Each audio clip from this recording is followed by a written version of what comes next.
Hi, this is Faith, and you are watching The Faith Factor. Holla.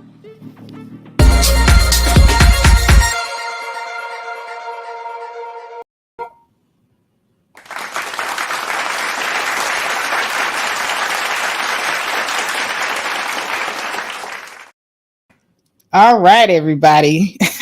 Good afternoon. Good afternoon, and you are watching The Faith Factor. This is going to be an interesting show today. I got a lot of things on my roster. I accidentally took down the video of the Moynihan report that I did, so I'm going to be going over a little bit of that, as well as this article that was put out by Psychology Today.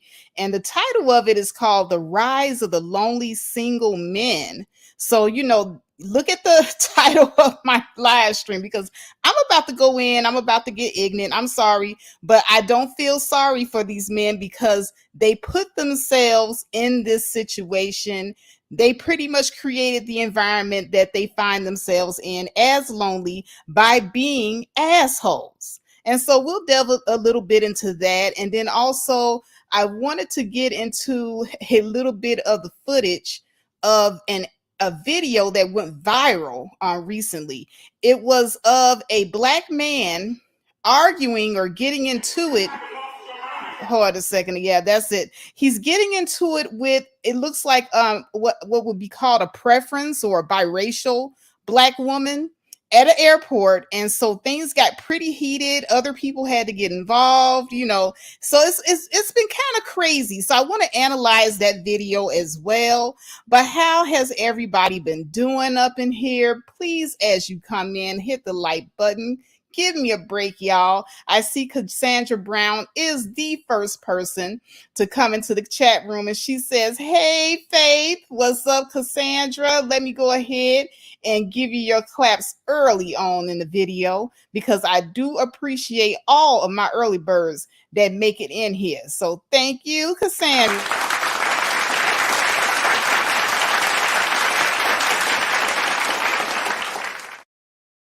Ladies and gentlemen, I see just a regular guy down there. He says, "Hey, Faith Factor." And, for those of you, please let me know if you can hear me. I've had audio issues in the past. I believe that I have gotten in front of my audio issues, but please do let me know. All right. What's up at the Gynocracy Takeover in the house? So y'all, all right. Let me tell you, these black men are becoming sociopaths. I'm just going to put it out there. They are a product of the environment that they created for themselves.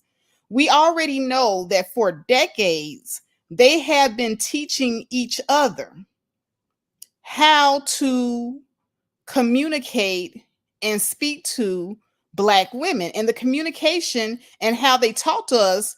If you notice how it has evolved over the decades with them listening to their internet daddies taught them to refer to us as single mothers.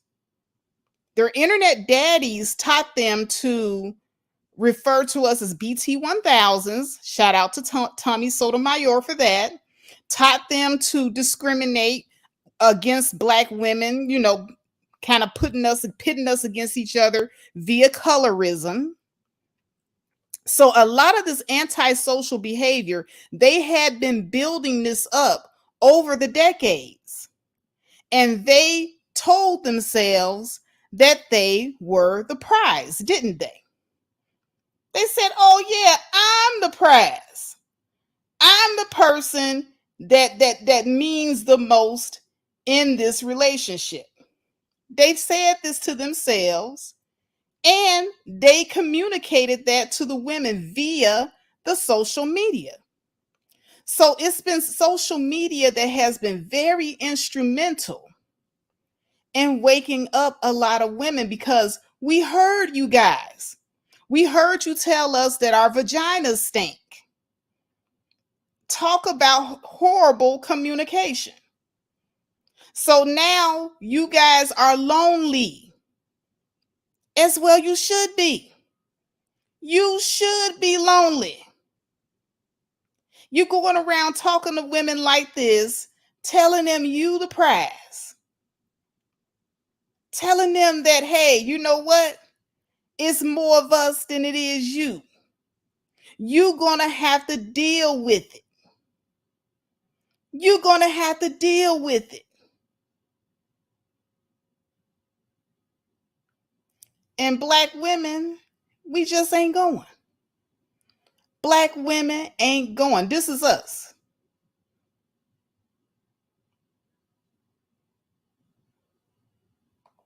We not going. We're saying to ourselves, we don't have to take none of this nonsense. So now we're going, hey, peace.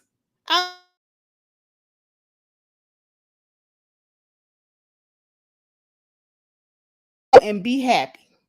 But now y'all sit up there and y'all tout it to yourselves. Hey, I'm the prize. I'm the prize. What are you talking about? It's me. Don't you want all this sexiness right here? Well, what are you talking about? I'm the one with the money. Winter's coming for you bitches. Winter's coming. It's more of us than it is. It's more y'all than it is us. We got the advantage. I'm the prize. And black women are like, peace. We like peace. Oh, that's how you feel? Okay. All right. We can show you better. Better than we can tell you. And so here we are. This is where we find ourselves. So I'm going to break apart. I'm going to break down that article. I'm going to go and do some things with the Moynihan report. And I am going to act a damn fool in this live stream because I been saw this coming. How many of y'all been saw this coming? For a whole decade, black men have been turning black women off to the point now we're running around saying we don't even want to birth you. That's how bad black men have communicated to black women their needs, their wants, their desires, and all they just had to say was they were horny. All they just had to say was they lonely. All they just had to say is, baby, we miss you. But no, they came in here kicking the door down, talking about they the prize. Kicking the door down, talking about bitches bow down bitches. And now this is the situation they find themselves in a whole decade later, and they did it to themselves. They did it to themselves. So now all this pent up frustration, all of this sexual frustration, it's got them out here looking crazy. They out here in airports, instead of trying to walk up to women and talk to them and say, hey, you know, my name is Bernardo. I think you look pretty and sexy. They walking up to women in airports, beating them up. They're beating the women up. You cannot make this stuff up. So let me go ahead and share with you a video that everyone has probably seen, but I just wanted to give my breakdown on some of the stuff because, you know, Faith always has a different take on everything. So I'm sharing my screen. I want you guys to please bear with me. Okay. All right, here we go.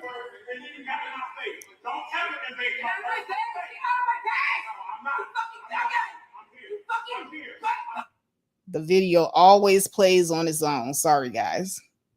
Sorry, guys. All right, so there we go. All right, so I'm going to go ahead and get this share screen set up for you guys real quick so that you guys can review with me this video. Don't touch me ever in your life. You touch me first, and then you got in my face. Don't ever invade my face. Get out of my face! No, I'm not. I'm here. I'm here. You're touching me again. You're touching me again. Okay, now let me pause the video right here real quick, and I have to check in with you guys and ask you, can you hear me real good? Are you able to see the video? Do I need to like just put the video by itself up here? Just put a 1 in the chat if you can hear the video okay. Matter of fact, I'm going to turn my mic down while I'm playing.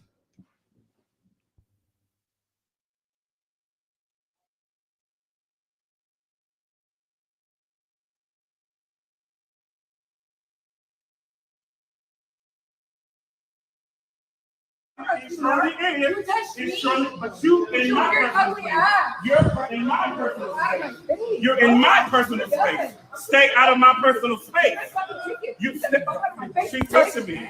She's touching me. And I'm telling you, don't put, she can't put her hands on me.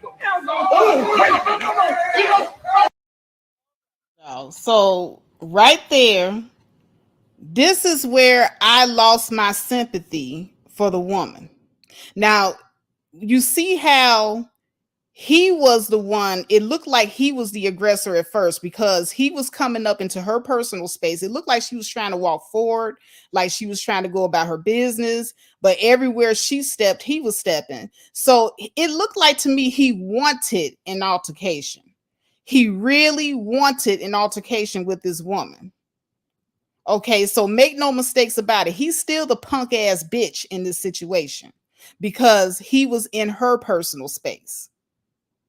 But what kind of made me angry with this woman was that when the man came to handle the situation, she escalated it. And see, ladies, this is what I'm talking about. And I have to get back into my better class of women spiel because this is not how ladies handle situations like this. If a man has stepped in and he is going to de-escalate the situation for you, why would you then escalate the situation even further? Now, she reached around this man because she thought she was safe. I'm just going to tell you what it is. No ice cream cake. I think she's a mixed race woman. I don't think she's white.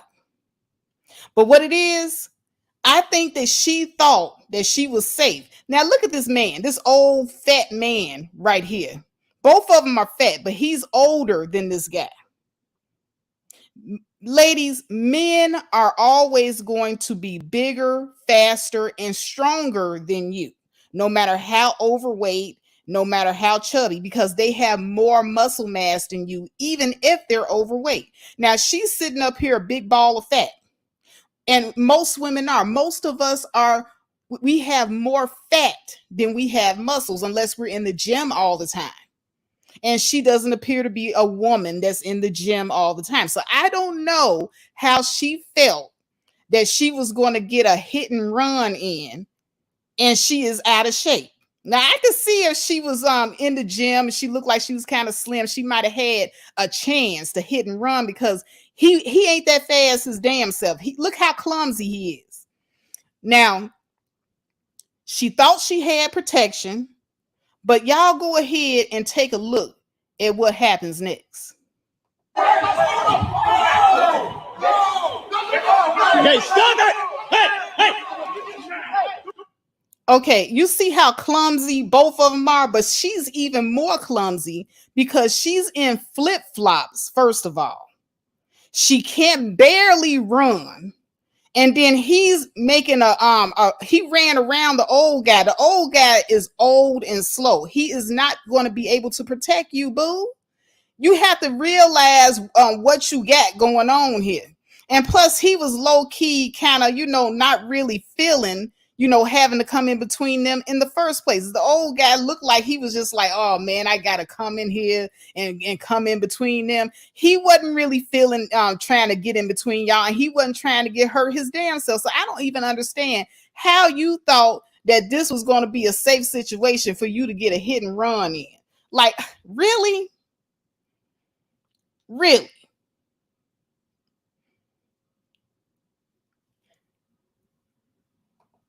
Ken has said, yeah, she should have left it alone after the man intervened. Exactly. If men are coming to your defense, You can go and pretty much sit your ass down and let the men handle it.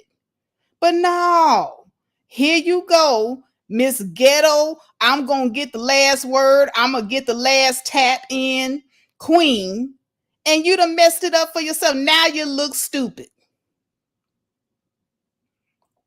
Ice Cream Cake says a preference acting a fool. The docile women, no, say it ain't so. Yes, Ice Cream Cake, the preferences are acting ghetto.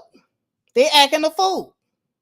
They acting like they ain't got no sense. They acting manly. Oh, can we say the preferences are acting manly? Ken has said I would have been getting the hell out of there.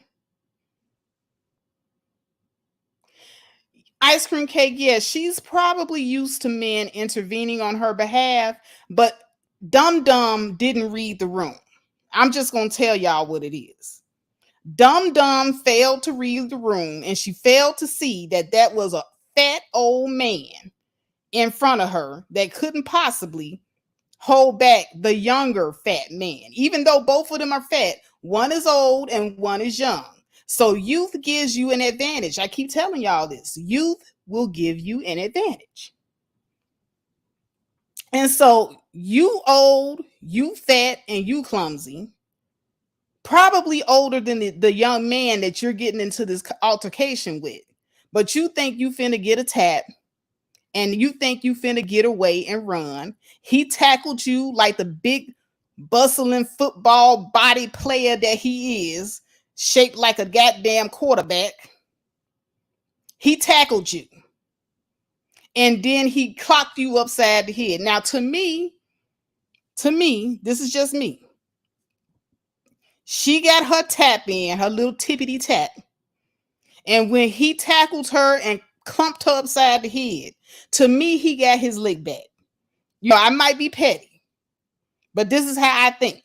A tip for a tap. So he got she get a tip, he got his lick back, he got a tap. Now at that point, you would think that he would have been satisfied. At that point, you would have think that he would have said to himself, ha ha, the bitch thought she got away, but I got my lick back. But no, y'all. No, let's see what else goes on. Let's see what else happens. Don't you ever. No, get the fuck out of here. Back off from me. No, watch out, man. You ain't gonna fight that woman, bro. You're not gonna fight that woman. Okay, so he got his tap back, right? Y'all all saw when he got his tap back. But now it's not enough. Now he throwing down his little walkie-talkie. He's a contractor. I heard that he was a contractor. No, he want to fight this woman. Now, this is where he went back to being a bitch in my ass. Now, when it first started, he was acting bitchy. And so my first intuition about him was correct. He's a bitch ass nigga. Because he wanted that altercation with her. He wanted an excuse to hit her. He wanted an excuse to beat on this woman. So this was not a case of him being a victim. Like I've heard a lot of men say that he's a victim and she should have kept her hands to herself. No, because victims don't try to box their the person that's supposedly victimizing them into the ropes. He had her boxed into the ropes when this video came on. He was invading her space when this video came on. If he was a victim, why was he all up on her? Not allowing her to move to the left or the right. Every time she moved left, he moved left. Every time she moved right, he moved right. And he was all up on her. So I peeped that at the beginning. Now, she was wrong for tippity tapping him upside his head. And he rightfully got his lick back. But what made him go back into the bitch ass nigga category is this right here. This bitch ass shit that he doing right here. It wasn't enough for him to get his lick back, y'all. It wasn't enough that he showed the woman that he's bigger, faster, and stronger. No. Now he chasing this woman down so that he could do scorched earth annihilation on her. And this is what he been wanting. That's what I'm trying to tell y'all. So y'all, those of you that's trying to paint him out to be some kind of victim and all of this type of stuff, no, this a bitch ass nigga that need his ass kicked by a man. By a man. Exactly, can't hide. He wasn't a victim. He was acting just as bitchified as she was. And here's the thing, and this is what a lot of women have been saying. This is we women, we are very good at communicating what we want from our men. Our men, we compete with us. Black men compete with black women all the time. If you're making more money than them, they feel some kind of way, they gonna act bitchy. Okay? They're gonna act bitchy. If you're having a bad day, they're going to compete with you and have an even worse day than you. They're going to have instead of listening to you and instead of saying, baby, I'm here to listen, rub your feet, rub your back, they're going to compete with you and have an even worse bad day story than you. If you're feeling hopeless, if your feelings are getting a little high, we don't have men that are going to calm us down and tell us, baby, it's going to be all right. They're going to match our energy. We have a group of men that match our feminine energy. And this is why this nigga is on here acting like this. He's acting right. He's acting like a female. Most men will know they're bigger, stronger, and faster than a woman, and they would leave it alone, but not this bitch ass nigga. He's going to match her energy. And that has been our biggest complaint about you Negroes. We do not need men who are going to match our energy. When you match our energy, this is what you get. You can't have two people who are unreasonable. And as a man being a leader, you're supposed to lead the way into rationality. But he led the way into being just as big as fool as she was acting. And she was acting a damn fool. I am not giving her any credit for anything. But you do not match the energy of a woman. As a man, you are supposed to keep the level head.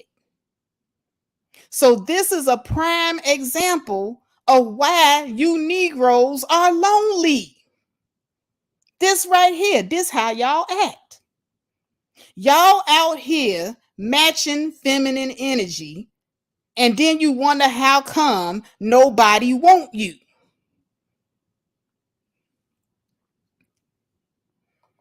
Ken Has says she was wrong for putting her hands on him, but once he smacked her, he should have just left it at that. Ken Had also says, I'm all for smacking a woman who can't keep her hands to herself, but remember who is the man. Exactly. Remember, you are the man. You cannot be out here matching a woman's energy like that. Y'all out here looking like hoes. That's what you men are looking like. And that's the reason why women are turned off by you. Because we don't want men that match our feminine energy. I already have enough feminine energy on my own. As much as y'all say black women are not feminine, we are. Everything that we do, even our anger, we get angry in feminine energy. And you as men should not be matching our feminine energy on any level. I mean, even when black women make ourselves beautiful because we are the fairer sex, you niggas running around here, hold on a second. You niggas is running around here doing shit like saying that you the prize. This what y'all doing. Y'all over here saying I'm the prize.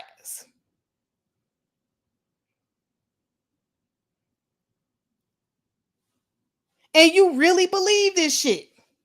Women are the fair sex. So this is the reason why you get laughed at. They're all going to laugh at you. They're all going to laugh at you.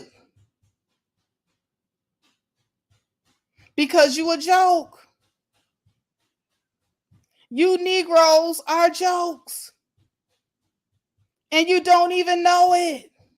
I'm a clown. Welcome to Clown Town. Clowns. But you won't let it touch you, will you? You won't let it touch you. That y'all out here making fools of yourselves.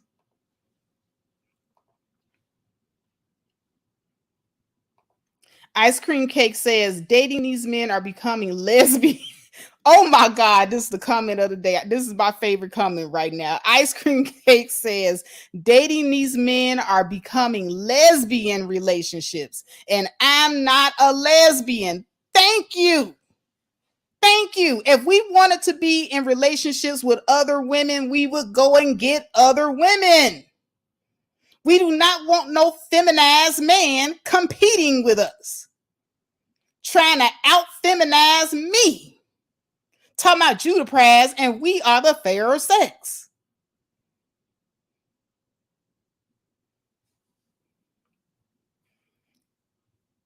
But let me go back and play the rest of it. You got the wrong person. You got the wrong person. Hey, relax. Relax. I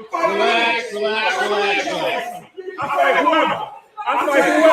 Take a deep breath. Put your hands on me. Whoever. Put your hands on me. Whoever. I say whoever. Knock your bitch ass. Knock me out. Knock me out. It's okay. It's okay. You saw what she did. You have lost your mind. Okay, so that's the video, guys. Let me know what you guys are thinking about this, because like I said, this right here is just, it's too much. It's just too much. My sister is in the back. Hold on a second. Let me go ahead and bring her up. What's up, Love Wisdom? Where the hell have Wait a minute, Love. Wait, your microphone low, sis? wait a minute. Okay, wait a minute. Is it good now? You still a little low, but I guess we could hear you. Are you up on the phone? Do you have your headsets in? You might want to take off the headset. Is it better now? Okay, yes, it's better now. Okay. Girl, where you been? Girl, it's been crazy on here. I've been taking a hiatus, okay, and just stepping back. You know how I'd like to do. I step back, I watch things, and then I just take a little break, get my little mental health thing going on, and then I come back strong. That's what I do. It's good to see you. Thank you, thank you, thank you. So what did you see this video? Yes, I did. So what are your thoughts on this?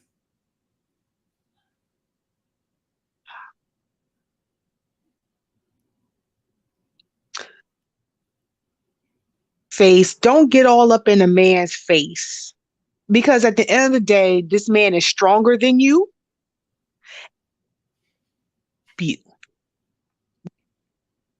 How it used to be where a man will walk away from you. No, these men are squaring up to these women toe to toe, a mano a mano.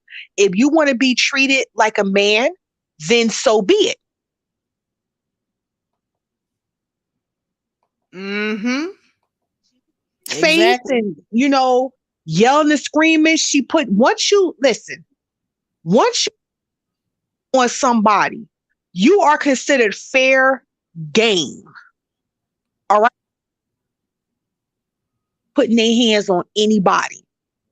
All right. hands on women. However, we know better. And you know what I noticed? I noticed that he did not swing on any of those men. He didn't go after any of those men the way that he was running after that woman. And see, that to me puts him in a bitch ass nigga category because he knows that he's bigger, faster, and stronger than a woman. But he knows that if any of those men get with him, he would have met his match. Now, maybe not that older gentleman that came in between them at first. I don't think that, that would have been quite his match. But the guy at the end of the video, I think that he would have met his match. They would have been about tit for tat with each other, and he didn't want that because I did not see him running and getting up in that man face and backing up on, and jumping up on him, pushing that man into a corner like he was doing with that woman. He didn't want it with none of those men. Hey, And that's what I'm talking about, the bitch assness of right, some of these Negroes. right. These they're matching female energy. I think it's very weird that they're doing this now all of a sudden. There was a time where men would just kind of walk away and just go about their business, but they're really stepping up to these women toe to toe. And that's why I tell women, listen, don't do this with other men. See, they'll shoot another man. See, they'll shoot him. They won't fight him, they'll shoot him. But they will fight and rustle and tussle with a woman. Because, yeah, we may have hands, but we're weak. Men move faster. They have more power than us. And a lot of these men are so bitch made that when they're dominating, weak. Now, and go bop bop bop across his face and he be knocked out. Mm-hmm. That dude before that dude even have a chance to come up on him. But now, why do you think that there are so many? Because this isn't the first video, because there are videos like this all over the internet of black men squaring up on women. Too many, to be honest with you. Why do you think that these men are so quick to want to square up with women, and preferably black women? Why is this? Do you think it might be sexual tension?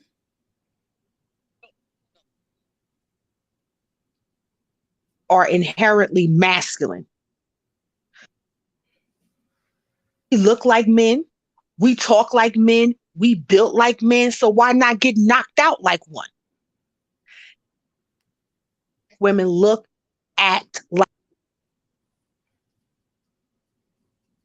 Okay, so you're cutting in and out with your microphone, Love Wisdom, but I heard some of what you said.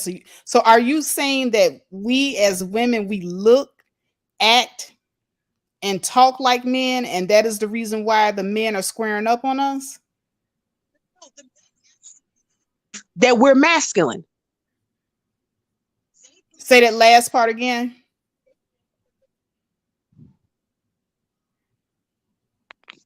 They believe that we are masculine. Right. That we look like men, we talk like men, we're built like men, so get knocked out like one. That's what they believe. They say this all the time about black women.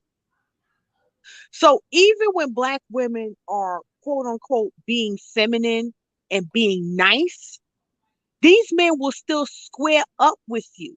And Ice Cream Cake made a good point. You could be quiet, feminine, they will still square up with you because in their mind, they think that you're men. They think that you're a man. Now, some of these women will square up to you like they're men. Like they'll square up to you. But at the end of the day, I've seen videos of white women spitting in black men's faces, pushing black men, slapping black men, and black men wouldn't do a damn thing to them. Nothing. You're right. Call woman ain't won't do nothing. A black woman would just be like, going the fuck about your way, and he'll slap her head clean off her damn shoulders because they think we're masculine anyway. So, do you think that the pathology here is that they devalue us as being women, as being feminine, and other women they see as being feminine, and therefore, those women they don't try to harm the way that Right. they do black women? But that's just wow. If this is true, I mean, these men really do need to seek professional therapy. They need professional help. Right. You know, back in 2018, there was a another replica of the doll test for black children, and this time they included black boys and they included white boys and white girls in this test. And all the children preferred the white doll to the black doll. Hmm. And when they asked the little boys why they preferred the white doll, they said that the white doll is good. And when they asked them, okay, well, which doll do you think is bad? They pointed to the doll that looked like them. The black doll is bad. And other groups, their children pointed to the black doll as being bad. So this is a pathology that probably has started in their mind as little children. And I'm Right. just wondering who is putting that there. Well, of course you have propaganda, i.e. media, that puts it out there, but it also comes from in the home as well. The home as well. Um, you have black families that are colorists, extremely colorist. You have black families that they don't like each other, and children see how they're being treated across the board, and they take that with them as they grow older. So a lot of this stuff is really going on in the household long before it gets outside. You've already been programmed at home to look at your people in a different way. You know, you can listen to how your parents or someone in the family talks about another black person, right? Like, Right. oh, I don't like her. Oh, she just as black as coal. Uh-uh. See how these Negroes be? So when you hear all that negative talk at home, when you might see abuse going on in the home, you take that with you when you get older. So anybody that looks like you view them as less than. You know what I mean? Um, Whereas with everybody else, they don't look like me, so they're not going to get treated. I'm not going to treat them the same way I would treat my people. This is why with black people, especially God forbid something, something tragic happens with police or somebody of another race. You see how black people are so quick to forgive and hug and talk civil to other groups Hmm. of people, even though other Yes. groups of people are blatantly disrespectful. Yeah, the But Amber Geiger case was a real good example of that, where you had a black female judge come off of the stand to go and hug a murderer. And right, the family, of the victim goes and hug the murderer and says, "We forgive you." but notice, besides the judge, notice it was the men that were doing the crying and the pleading to the murderer.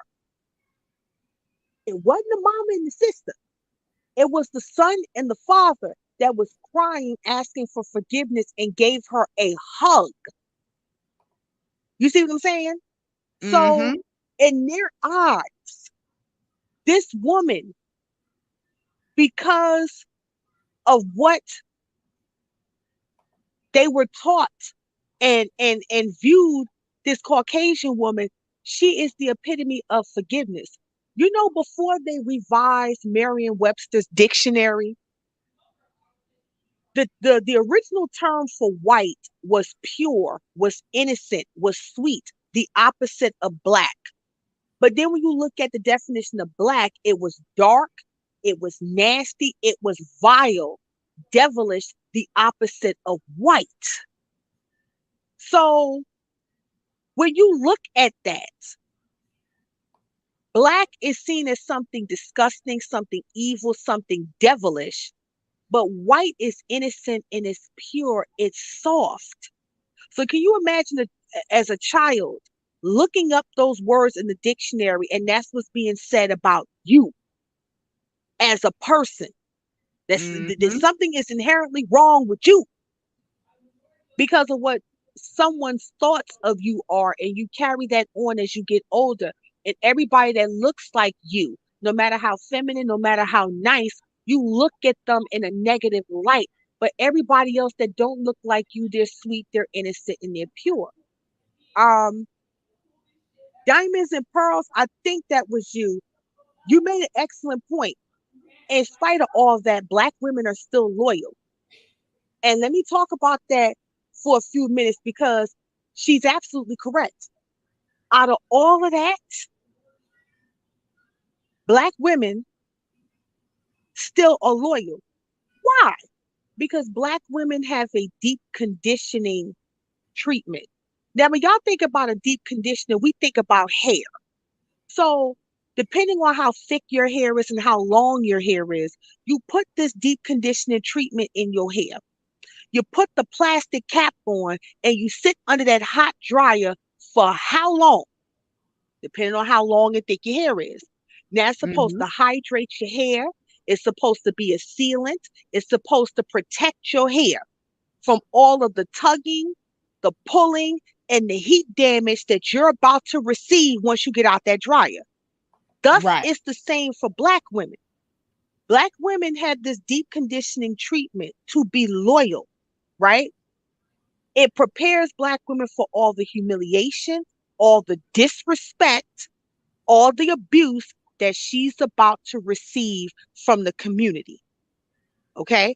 She got to be loyal to that because she's been conditioned to be loyal.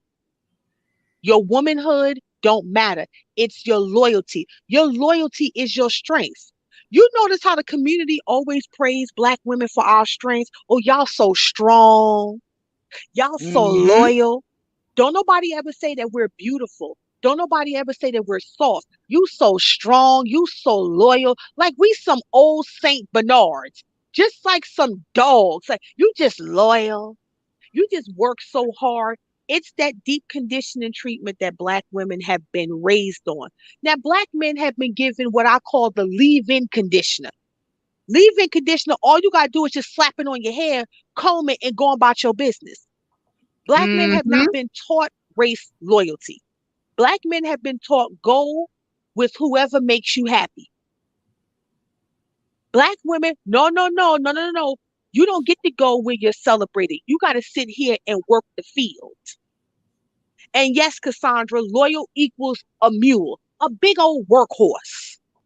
But thank God you got this generation here, this generation, like absolutely positively not. We are not going to be that. We're not going to be anybody's mule. We're not going to be anybody's workhorse. Loyalty is for suckers. I am for self preservation. And if I have to be alone to be happy, that is what it is. I'm not going to be in these loveless, soulless, abusive relationships where I may die at any minute now, depending on how this man feel. No. So when that article says that these men are being single and lonely, number one, because women's standards have risen, it's like, well, thank the Lord. Finally. Because Mm-hmm. it's too much disrespect. It's too much death going on. It's too much abuse. If you can't appreciate me in my presence, you damn sure gonna feel my absence. And for the Black community, What's taking everybody off guard in the Black community is how many Black women are actually saying enough is enough. And Black women are not just saying it now to get a ride. Black women are actually serious about enough is enough. I am going to go where I am celebrated. I'm going to go where I'm treated as a human being. Okay. Yeah. The community value the pets more than they value the women and the children. Okay. They value the men more than the women and the children. I don't care how much the men can sit here and say that's not true. No, yes, it is. The men in the community are a protected group in the community because the women will die for these men. All right. Yes. They would die for these men. And you have a subgroup of women that's just like, no, no, no. We can't do this anymore. We cannot. And that throws the Black community off because they're so used to going to the women. These men will complain about women all day. But when that white man pop up in that police uniform, he runs under the skirt of the same women he can't stand because he know what the women gonna do. Organize the march like they did in the civil rights movement. Organize the march. Y'all Absolutely. come in after all the hard work was done. You put the women and children. They did that in the civil rights movement. Put the women and Because, children out there. but that's because Love Wisdom, not to cut you off, but they're playing like they're men and playing like they're leading. But they don't know the Yes, first thing about actually being men and actually being leaders because they've never been put in that role, not even since slavery, not even since we got out of slavery. Black women have always been leaders. Always. There's never been a time in history where there has been a collectively large group of Black men leading. There just had mhm, never has been. It's always been a matriarchy. right, Always.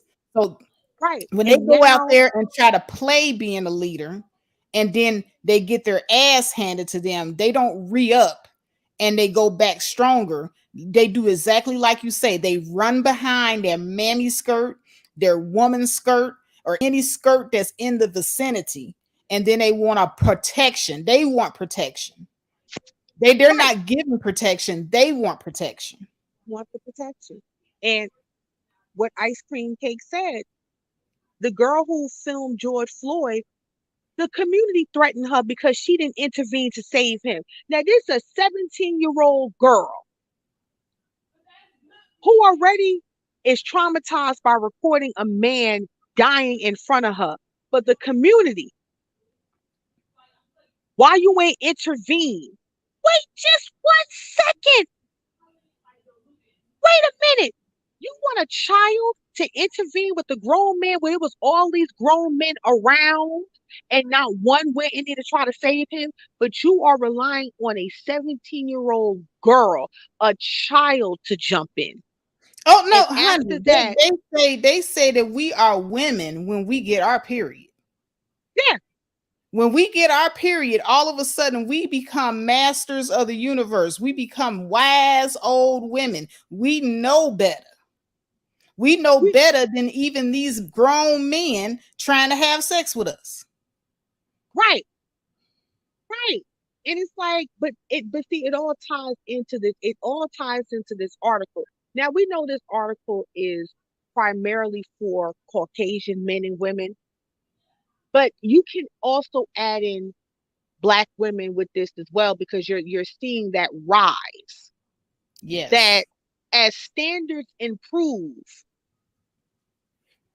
the dating market for these men is going to be lower because now it's certain expectations. You're looking for someone emotionally available, someone that's an excellent communicator who knows what they want. Because see, at the end of the day, whether you want to be in a relationship or not, you still want somebody who's able to communicate at least what the intentions are.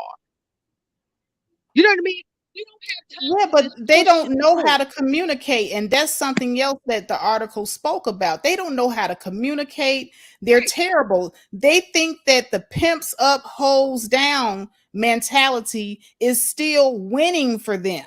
So they listen to their YouTube daddies, like these pimps on here. I think Ramil, with the pump and dumping these bitches and all this other stuff. They listen to that type of rhetoric, and they come to us and they talk to us with the pimp rap. This was something that went out in the 70s and the 80s. Nobody's on that anymore. No, they're not. Well, let me not say that they're not. They're still on it, but their approach is different. So I've been in this space for a while, and I've actually like sat back and just observed how things are. I see that a lot of these men are complaining about the women they want, but they can't have. The women that support these men and these women that are willing to sacrifice themselves for them, they don't want them. And it always baffled me. Y'all got a group of women who will, excuse my French, will suck your digital penis and tickle your digital balls all up and down this space. You don't support them. You don't cover for them when they being dragged. No, because let me tell you something. The women that are doing this, caping for them like that, they're not the women that they want. I was watching Jason Black the other day, and he had a show where he had a bunch of young women on there, and he was trying to convince these young women that they should not want what they want, that they are in the minority, like they've been telling us this entire time, and that they don't have very many options, and they better hurry up and marry before they turn 25 and get old. And the women were not going. There was one woman that called into the show, and she was old.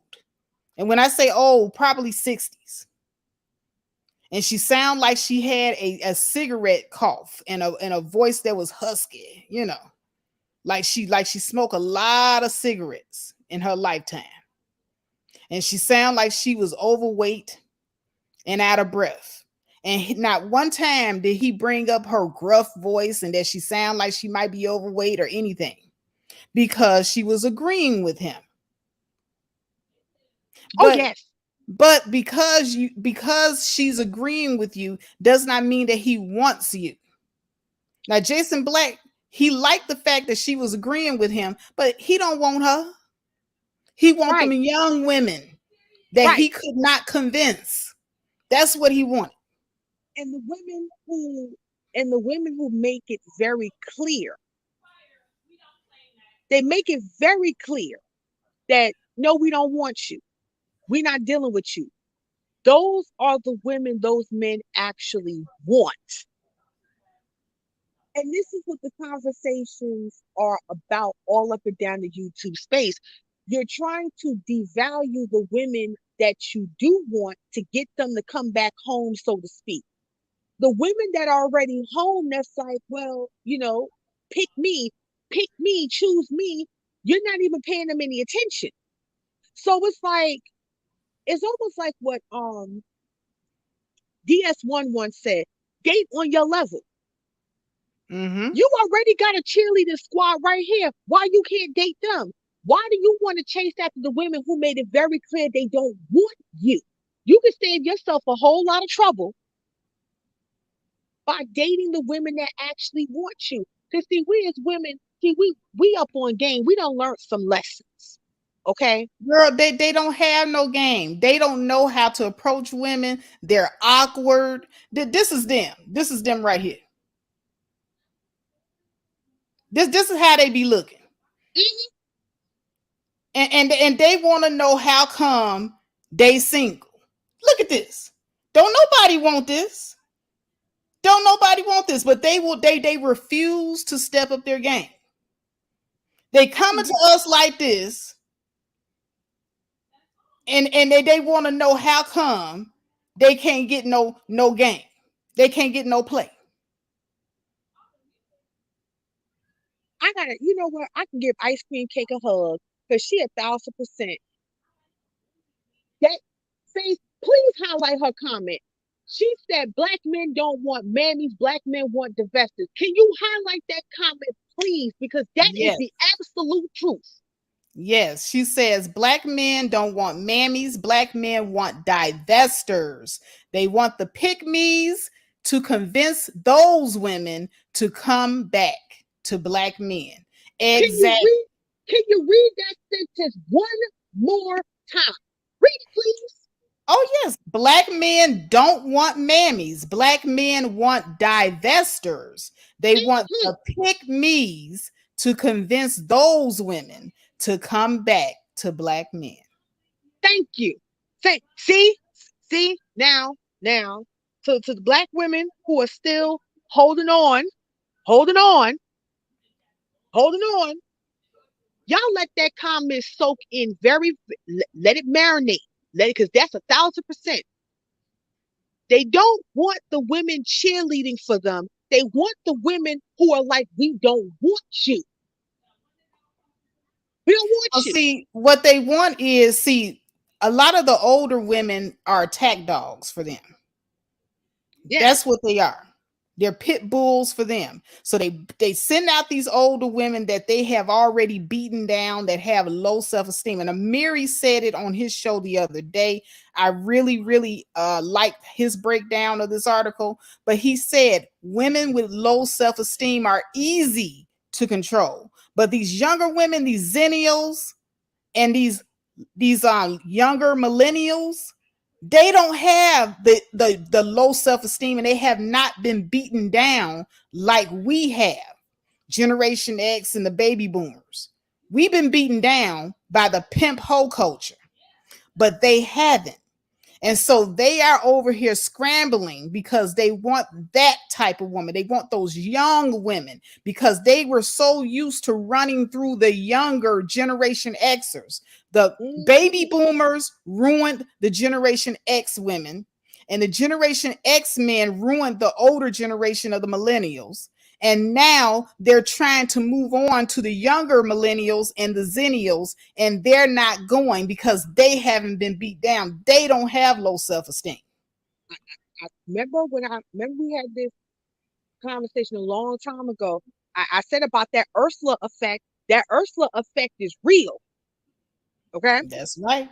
That Ursula effect is real. And that's why I always say you have to have a discernful ear and a watchful eye of whom you listen to. Because some of these older women, boy, they want your youth, they want your voice, they want your vitality. Okay. They want the chance that they didn't have. That's what they want. So they will use you. Okay. They will use your vitality and use your creativity. It's like Stella, how Stella got her groove back in reverse. Now she's getting younger, she's getting more uh vivacious, and you out here looking like Skeletor because she done sucked all your energy. And the man Yeah. that you trying to get by listening to her, she gets that man, and you out here looking old and tattered. You ain't got no money because you done gave her all your money. Okay? Mm-hmm. If you do Mm-hmm. like this and be like this, you can get the man. All the while she done took your money to look like you to get the man you trying to get. Y'all better be careful with these Ursulas out here. Yes. It's real. It's It's real real. out here. It's Mm. real out here. Hold on. Damn, girl. Yes. Damn, girl. Yes. But see, the reason why the older, to answer your question, Ice Cream, the reason why older generations are predatory to the young, because as each generation changes, there are more opportunities and avenues that the older generation didn't have access to. Like right now, the millennials and the millennials, you can go wherever you want and do whatever you want to do. The world is your oyster. Gen X's and baby boomers, that wasn't the case because you had the civil rights era, you were coming out of the civil rights era, and they were still locked in. It's not that way at this time. There's more options, there's more avenues for the younger generation. And the younger generation, contrary to what people say, have a lot more courage to really say what's on their mind and say, look, I ain't got to do all that. I ain't got to do all that. I ain't got to say all that. I'm just going to do me. The older generation was tied to religion and they was tied to what was best for them at the time. This generation, like, we don't care. We don't care. We just going to do what we do. And right, each generation's supposed to be better than the last, but when you have a generation that had everything and they still want it all, you got women in their 50s and 60s. Granted, black don't crack when black take care of itself. And some of these 50 and 60-year-old women, they do look better than some of these 20 and 30-year-old women. They do. But is it because they look better or because they have more money? Both. More money, and they look better. But see, here's what happens. They don't know when to sit down because they want to compete. See, they want to compete with the 20 and 30-year-olds now. They want to be the sugar mamas. And it's like, ma'am, could you sit down somewhere? Like, your time is up. You need to be dating Earl and Otis. Why are you trying to come over here? This girl, 35 years old. Why are you trying to take what she got? And it's the same with the men. These men in their 50s and 60s, you done had the babies young, you done got married young, the kids older now. You still want to try to come back in with your janitor keys and your conversion van, telling some baby, I still got it. Otis, go sit down somewhere. Go find Gladys. So you have but also, love wisdom. That goes for the men as well. The men are dipping into their sons' dating pool, and like I said, with it going back to them, if you go and you look at the national vital statistics, it says that the average black man between the age of 15 and 19, only 3% of them are getting women pregnant or girls pregnant. Only 3% between 15 and 19. But if you look at our girls, the percentage between the ages of 15 and 19 that's getting pregnant is 13%. So if only 3% of boys, black boys between the ages of 15 and 19 is getting girls pregnant, who else is getting these girls pregnant? Well, it's these older men. Yes. Because so these older men are running through the younger women. And while they're running through the younger women, they done ran through the younger women of their generation. And now they're complaining about single mothers after they done made single mothers. And now they're moving on to the next generation in their sons' dating pool, and they're ruining these girls. Right. So now their sons, when they go to find a wife, they can't find a wife that their father hasn't gotten pregnant. It's a horrible cycle of the Peter Pan and the Lost Boys syndrome. They just don't want to grow up. They don't want to grow up, and it's sad. It's sad. Even when you hear them talk about getting them young. I remember one of them said if they weren't between the ages of 18 and 25, he wasn't dealing with them. And I'm just sitting here like, 18 to 25 is really their prime years of college and really planting a firm foundation in their careers. And you want to ruin that by making her pop out maybe 2 or 3 kids before she's 25. And now she's ruined. And then you're going to run online and say, see, these single mothers ain't about nothing. But you created them. It's I'm so proud. I'm so proud of women today. I'm so proud of women today because these men are hopping John mad because women are up on game. Yes, ice cream cake. Older men are at high risk for STDs and HIV. Listen, you go to some of them senior citizen homes, it is full of those men with HIV or other STDs. Okay, you done got that Viagra and that Cialis in y'all system, and y'all want to hump anything that's moving. Wait. You getting caught out there. So it's this irresponsibility that's going on because you don't want to grow up. And now the women are just like, okay, you know what? Listen, you said we don't have any standards. Now we're getting standards. You don't like it. At this point, we're not changing anything. You either take it or leave it because we've been taking y'all nonsense and trying to conform and trying to adapt to y'all standards for years. It doesn't work. If you can't be a good communicator and you can't be emotionally available, then that's fine, but just go on about your business. One thing I do want to point about that article that they did not mention is that oftentimes on these dating apps, these men are already in relationships, including marriage. They're Oh, you just give on it. these Wait. Hold on. You giving it away. I do want to play the video before we get off into the article. But yeah, that is a solid point. So hold that thought. hold Ladies and gentlemen, let me go ahead and play the audio.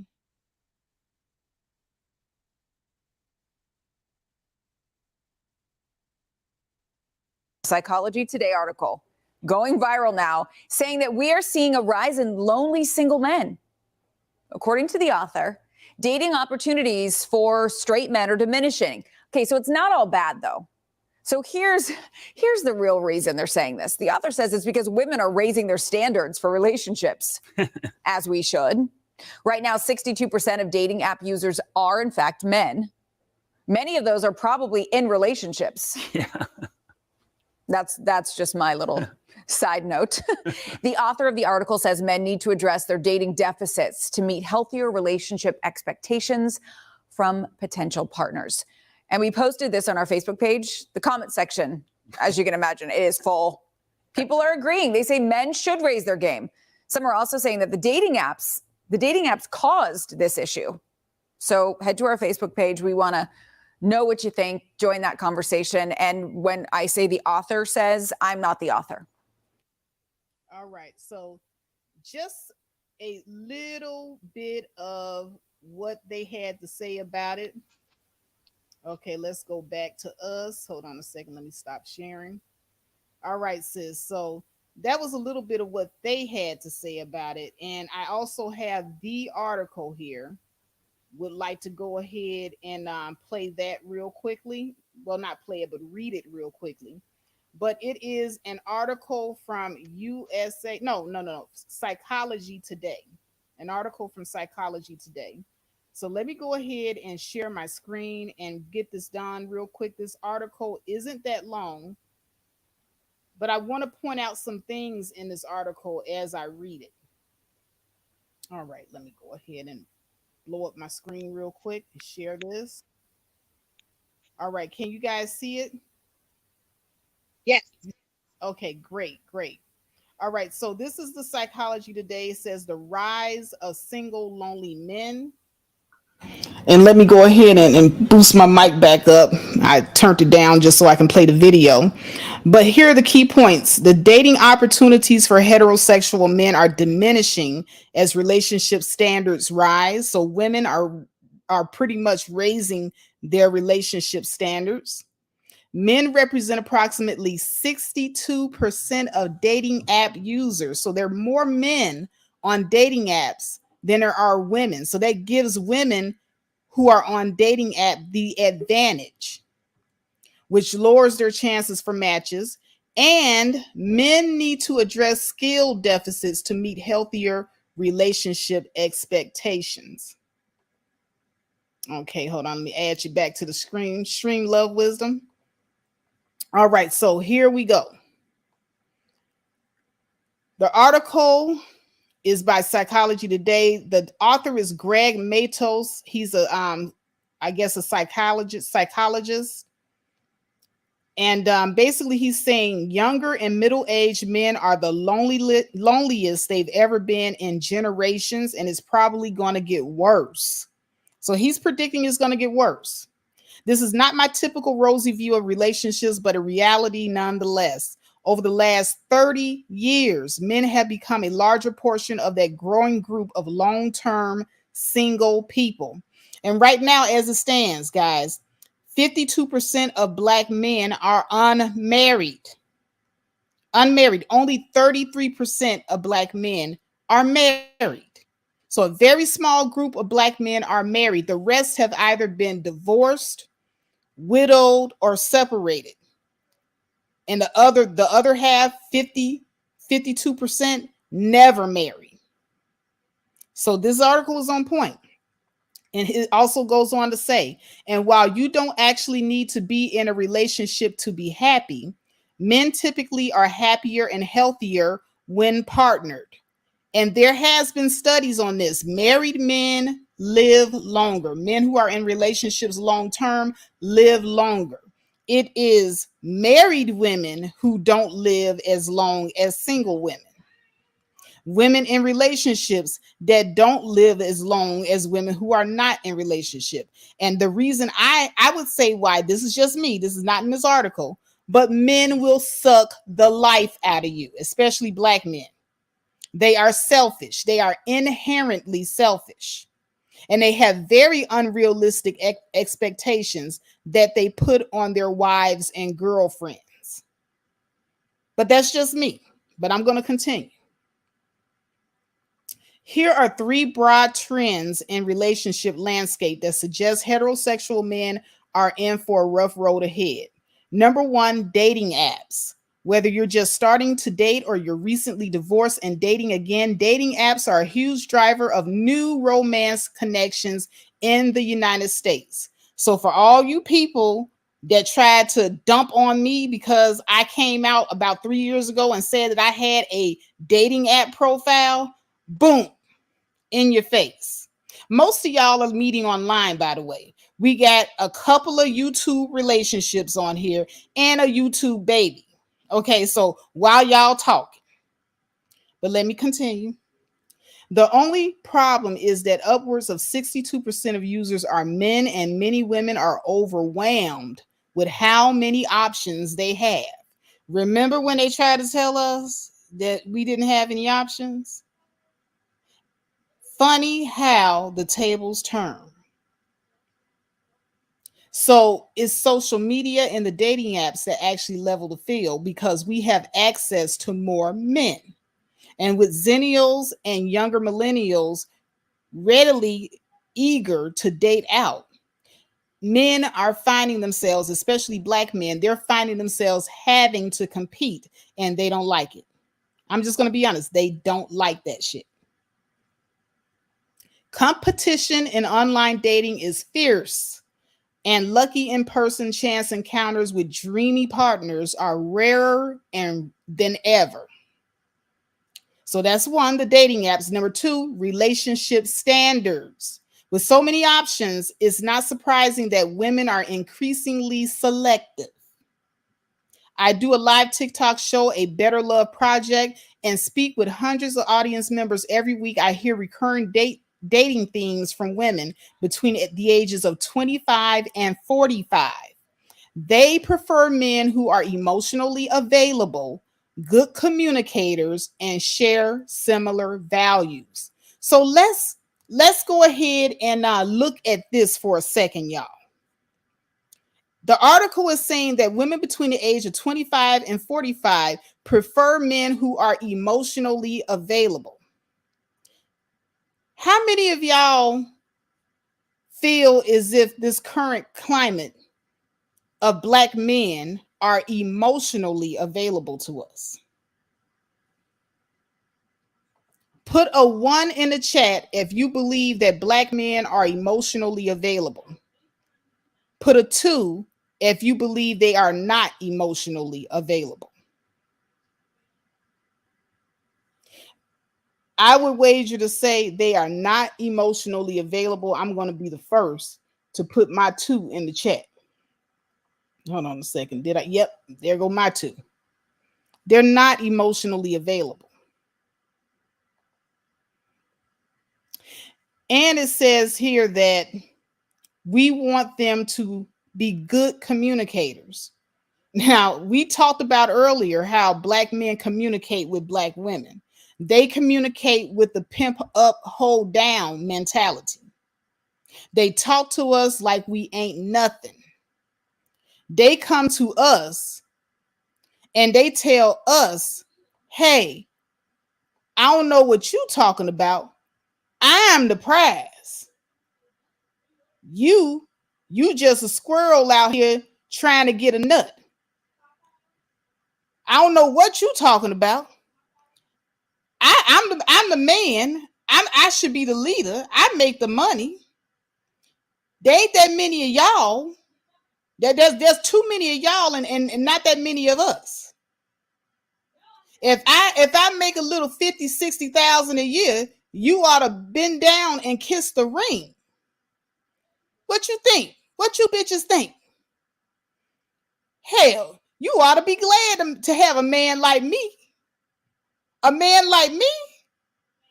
Bitch, please. This is how they communicate. This how they communicating with us.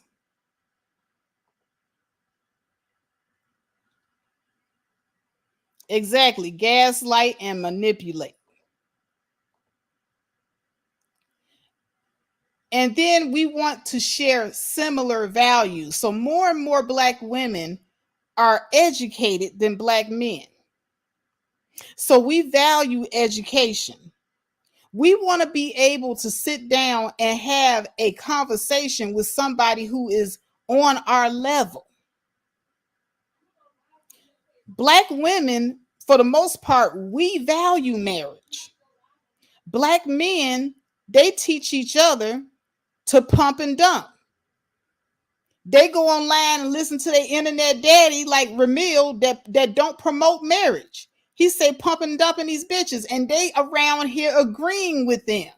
So if you have a group of men in mass who's going around singing the song pump and dump on these bitches, pump and dump on these hoes, and you as a Black woman value marriage, we don't have similar values. We have nothing in common with our men.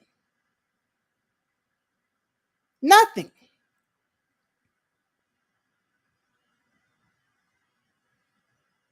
We value education. We value marriage. We value family. Black women are there for the children. We're there. Black men, they're in and out. Some of them are in and out, and some of them just aren't there at all. So they don't even share the same family value structure. Black men think that it is okay en masse to have multiple baby mamas and multiple children out there with multiple different women.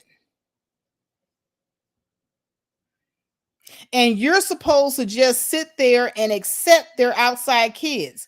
Who is that? Love Wisdom. Do you know who that celebrity is? That recently got I think his baby mama pregnant. And I think it was like Blue Ice or something like that. Do you know? Did you Is it Blueface? Yeah, Blueface. That's who it was, Blueface.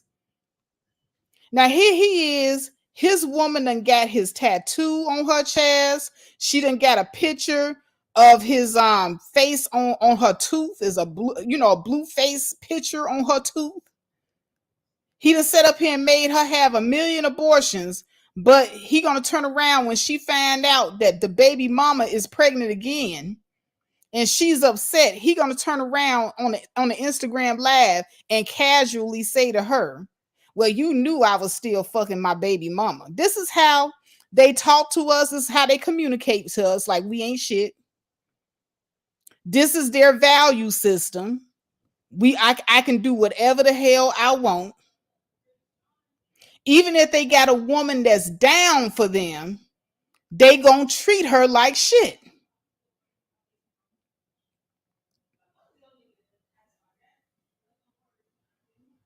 They don't value family. They don't value intact families en masse. Now, there might be 1 or 2 exceptions, but en masse, please. These Negroes are not valuing family like that. They're just not. And she done and sorry to cut you off, but she done fought his mama and sister.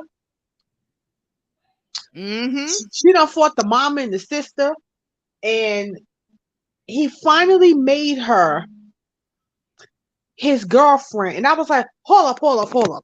Wait a minute. Wait. You just now made, first of all, I thought they were already boyfriend and girlfriend. He just now made her his girlfriend. And she like, yes, he made me his girlfriend today. So while we definitely can call out the men for their nonsense, you certainly got to pull the coats of these women and ask yourself, why are these men just as bold and arrogant the way they are? Because you got women that's sitting up there partaking and approving this wild behavior. You done fought the whole family for this man, and he ain't made you no girlfriend. They got the baby mama pregnant again. Mm-hmm. Your whole body looking like the detention desk at school, and he just now made you his girlfriend. That's that deconditioning. And she was proud of it. She was like, "Oh, he just officially made me." I'm thinking she finna say she engaged and they Right. finna be married and save the date. He officially made me his girlfriend. Save the date. Save the date for what? Save the what the hell? What save the date? Did this heifer just say save the date? She said save the date like they're about to get married. Bye, Felicia. I can't. But see, while you have black women in general, while you're having women opening their eyes and seeing it for what this is, you still have this little pond of women. The bar is below hell at this point. Mm-hmm. Ice cream, girl, we're going to talk about that in just a minute. We're going to talk about that sucker in just a minute. Because, see, once again, you got to tug at some of these women's coats. Because while you have women that are raising their standards, you have women who have now put the bar below hell. Okay? Below hell to where it's just like, are you trolling at this point? Because this can't be real.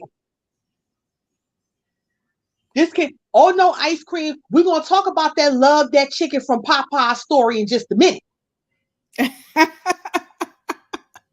Because I'm just going to say this to black women. If I can be biblical for just a second. The good word says sometimes you got to close your mouth and close the book.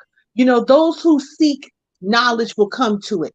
At some point, black women, I know we want to bring awareness on certain things, but at some point when you constantly see ridiculous behavior, sometimes you just got to side eye it and just move on.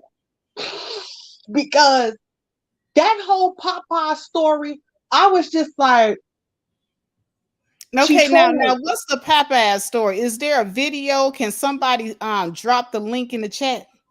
There was a little article about it. So what happened is this young lady believes she's a vice president in a Fortune 500 company.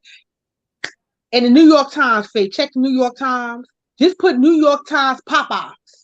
Okay, all right. Let me go and look it up. So here. I believe she's a vice president of a Fortune 500 company, and she met this gentleman on Hinge.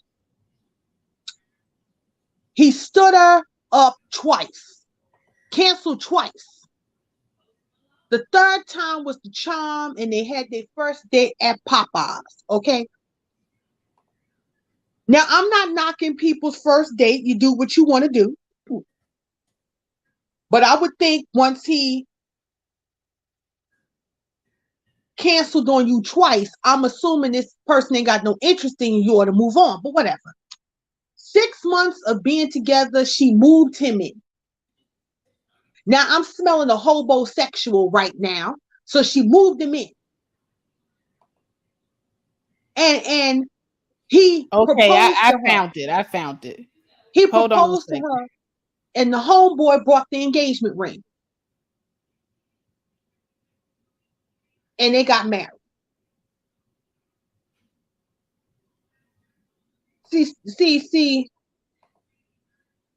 Oh, she told him he had to move in with her. This is why I be saying, like, you really think these people be trolling, but they don't be trolling. They be dead serious. It's just like,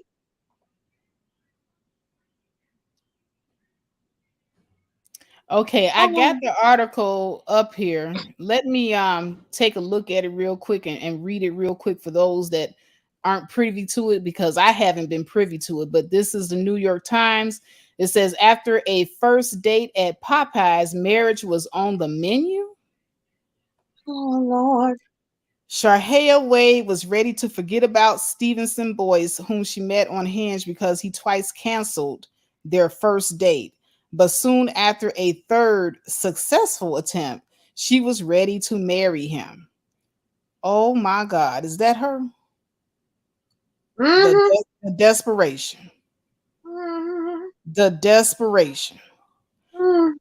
The parking lot of Popeye's Louisiana Kitchen in the Roslindale neighborhood of Boston is not a particularly romantic spot for a first date. Nevertheless, girl, when Stevenson Ricardo Boyce asked Sharhaya Octavia Wade if she would meet him there one afternoon in May 2020 during the early days of the pandemic, she didn't say no. So he done risking her life for getting COVID, but go ahead. The two had initially connected a few weeks earlier on the dating app Hinge. Miss Wade, 34, said that Mr. Boyce, 44, was the first person she encountered online who she wanted to meet in person. But when he called that afternoon, she suspected that he was about to blow off their first date for a third time. Before he could get to the point, she made an announcement of her own. I just cut him short and said, if you're calling to cancel again, don't ever call again, she said. He countered with an offer to meet her in 5 minutes in the lot of the fast food chain, which was near where she then lived. In that lot, they talked so long that they had a meal bought at the KFC across the street, as the line at Popeyes was daunting. They also shared a sunset and a first kiss. Oh, we definitely couldn't stop talking to each other, Ms. Wade said. Mr. Boyce added that their connection felt really awesome, like I'd almost known her a long time. Wow. To our readers, we'd like to thank you for okay, no, that's something else. When the two met, Mr. Boyce, whose previous marriage of 6 years ended in divorce in 2011, I wonder why, was juggling a whole handful of potential romantic prospects.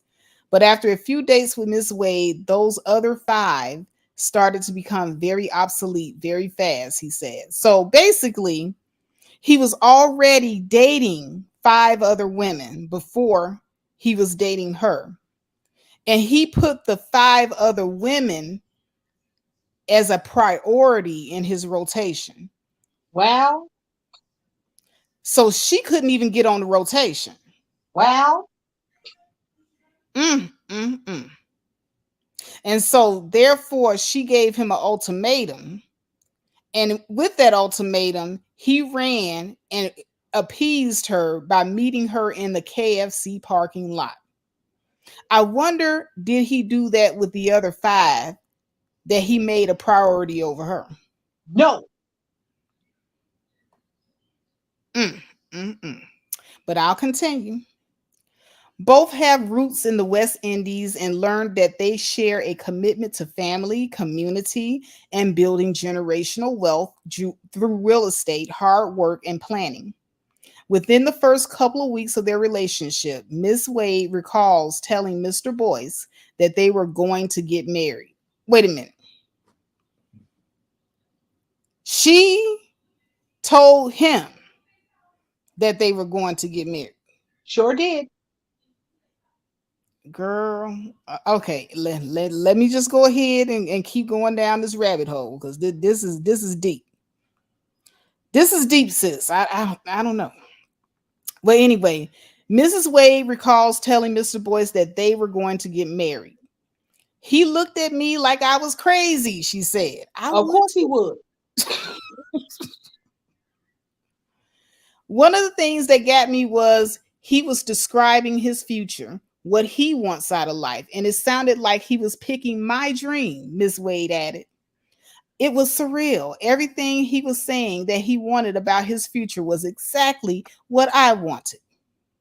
But did he want you, sis? Miss Wade, who graduated from Bryn Mawr College and holds an MBA from Boston University, is a vice president for global inclusion, diversity, and equity at the Boston Financial Services Company, State Street Corporation, as well as the president of the Boston chapter of the National Black MBA Association. And Mr. Boyce, who received an associate degree in computer technology from Bunker Hill Community College in Boston, is an information technology systems cybersecurity engineer at Destination XL Group, a clothing retailer in Canton, Massachusetts. Wait 1 second. Wait 1 second.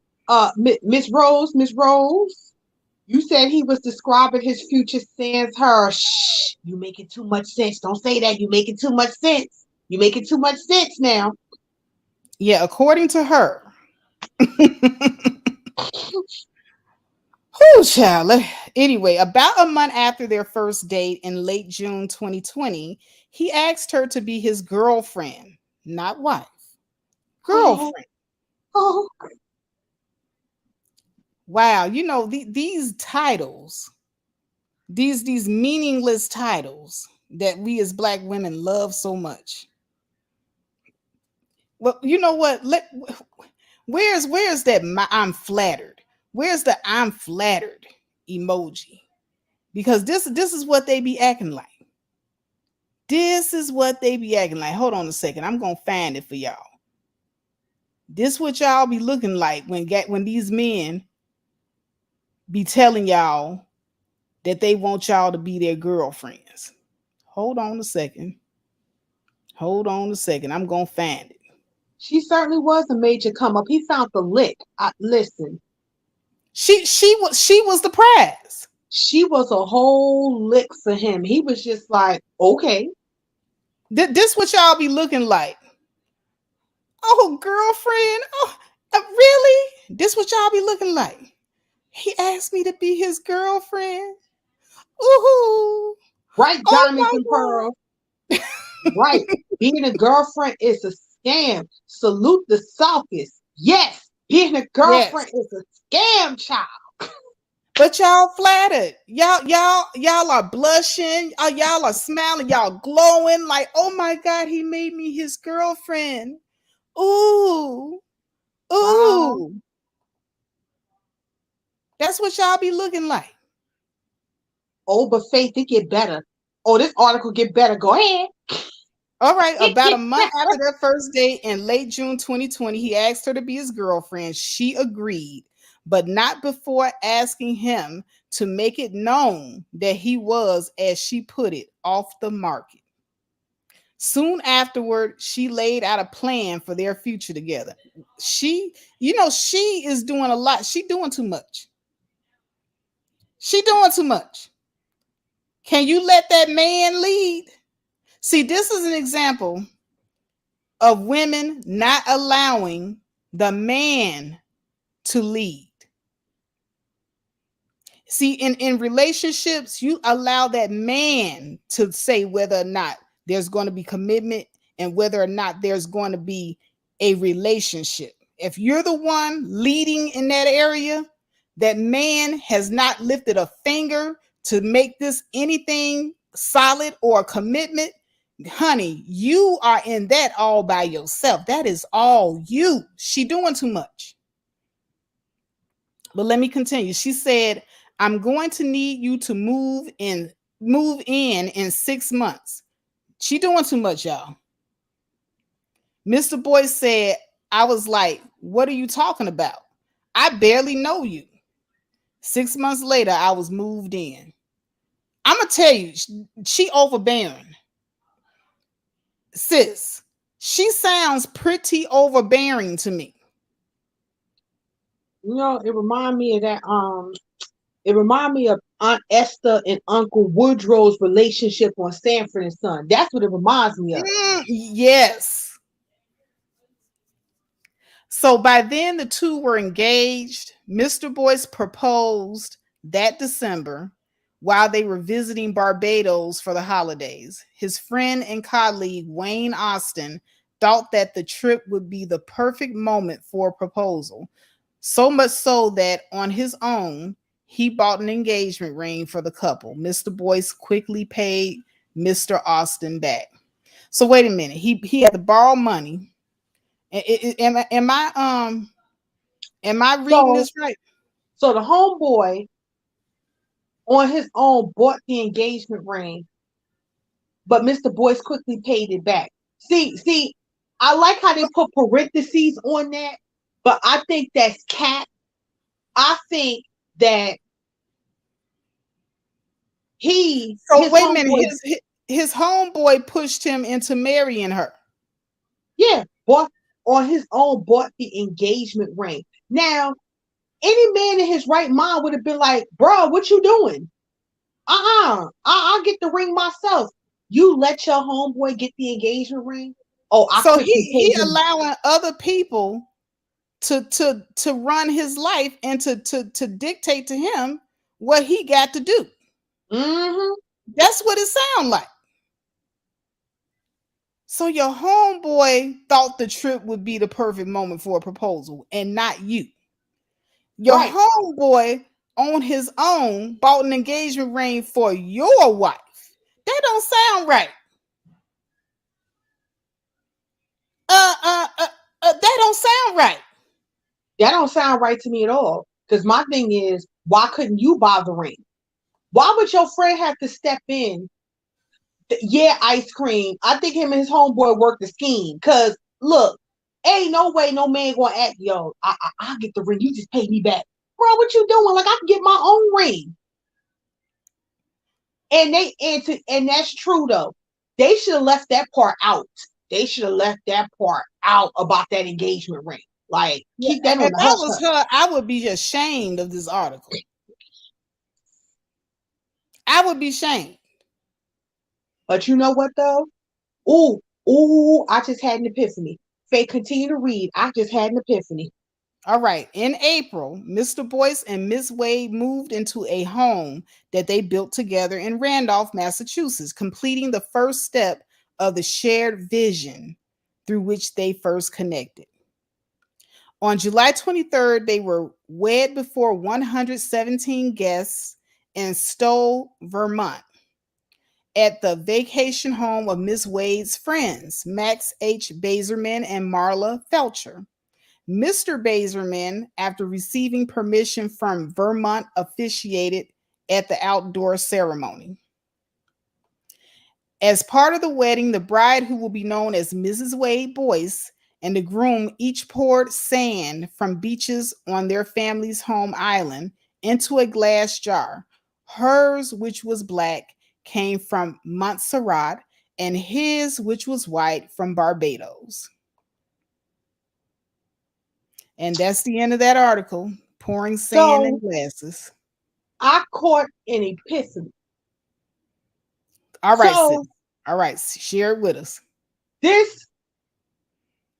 That article was in direct contrast to the last article you read. That article about the men being single and lonely because the women's standards are being raised is Oh, in and direct I'm not done with that article. I just put it on the hiatus. right, which is in direct contrast to this article. They're basically sending a smokescreen to Black women that everybody's raising their standards in dating except for you. Yes. You chose to marry a man who canceled on you twice. First date was at a fast food restaurant. You moved him in. You basically said you gotta tell everybody you off the market. Your homeboy bought the engagement ring. You were domineering from the very beginning. Your standards was in hell. So they're basically saying for Black women, you got this degree, you got all this intelligence. Why aren't you raising your standards just like everybody else is? And she's intelligent, yet too dumb to be embarrassed by the article. And it's true. Yes, he's an engineer. Yes, he has a good job. Yes, you're a VP. You have a good job. But the fact of the matter is, he basically had 5 other women in rotation. You wasn't even factored in the rotation.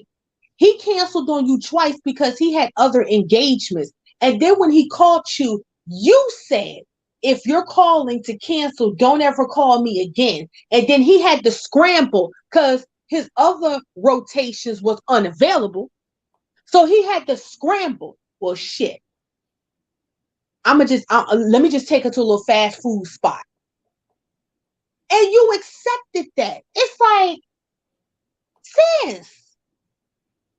It's like Black women, everybody bar is raised except for you. Most of them. For us. But did he say something about her on the Instagram? Somebody said check his Instagram about what he said about her. Oh Lord. Okay, well, see, y'all gonna have to direct me to the Instagram. Somebody dropped the link in the chat room, but while y'all dropping the link to the Instagram in the chat room, I really got to get back to this article because that's what the video is about. So, back here to the relationship standards, okay? We want men who are emotionally available, good communicators, and share similar values. And as the example of this Black woman that married this Black man, she thought that she was getting someone who shared similar values as her. But look at the other options. Was this man emotionally available to her if he kept canceling on her? Nope. And was he a very good communicator? Nope. So there's no way that they could have similar values at all. Nope. So all of this was probably in her head. Yep.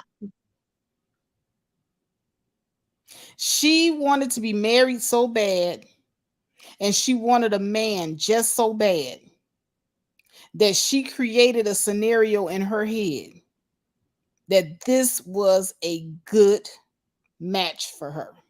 Yes. Mirroring. Yep. Diamonds and pearls. Mirroring.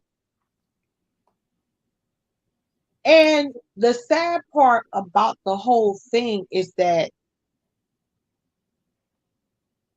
Ice Cream Cake said it. He lower level IT. He help desk IT. Yes. So she's a VP. That's 6 figures. If he's help desk IT, he's topping off what, 55, maybe 60. It depends on his years of experience. But you're not even an infrastructure analyst, which is like 6 figures. Like you're not even like a IT data analyst. Like you're not even there with that 6 figures. You help desk.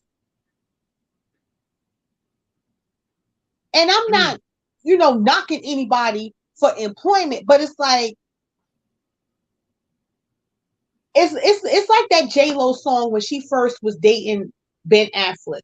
Like, even if you were broke, my love don't cost a thing. Like, there are some women out here who, at the end of the day, they got the career, they got the money, they got all of that. They just need the man. I don't care what position you're in. My love don't cost a thing for you. So I'm willing to take anything that you bring. I'll clean it up. That's why she said, we're getting married. We're moving in. She did all that because, like, bam, I got her. So it doesn't matter. My love don't cost a thing. And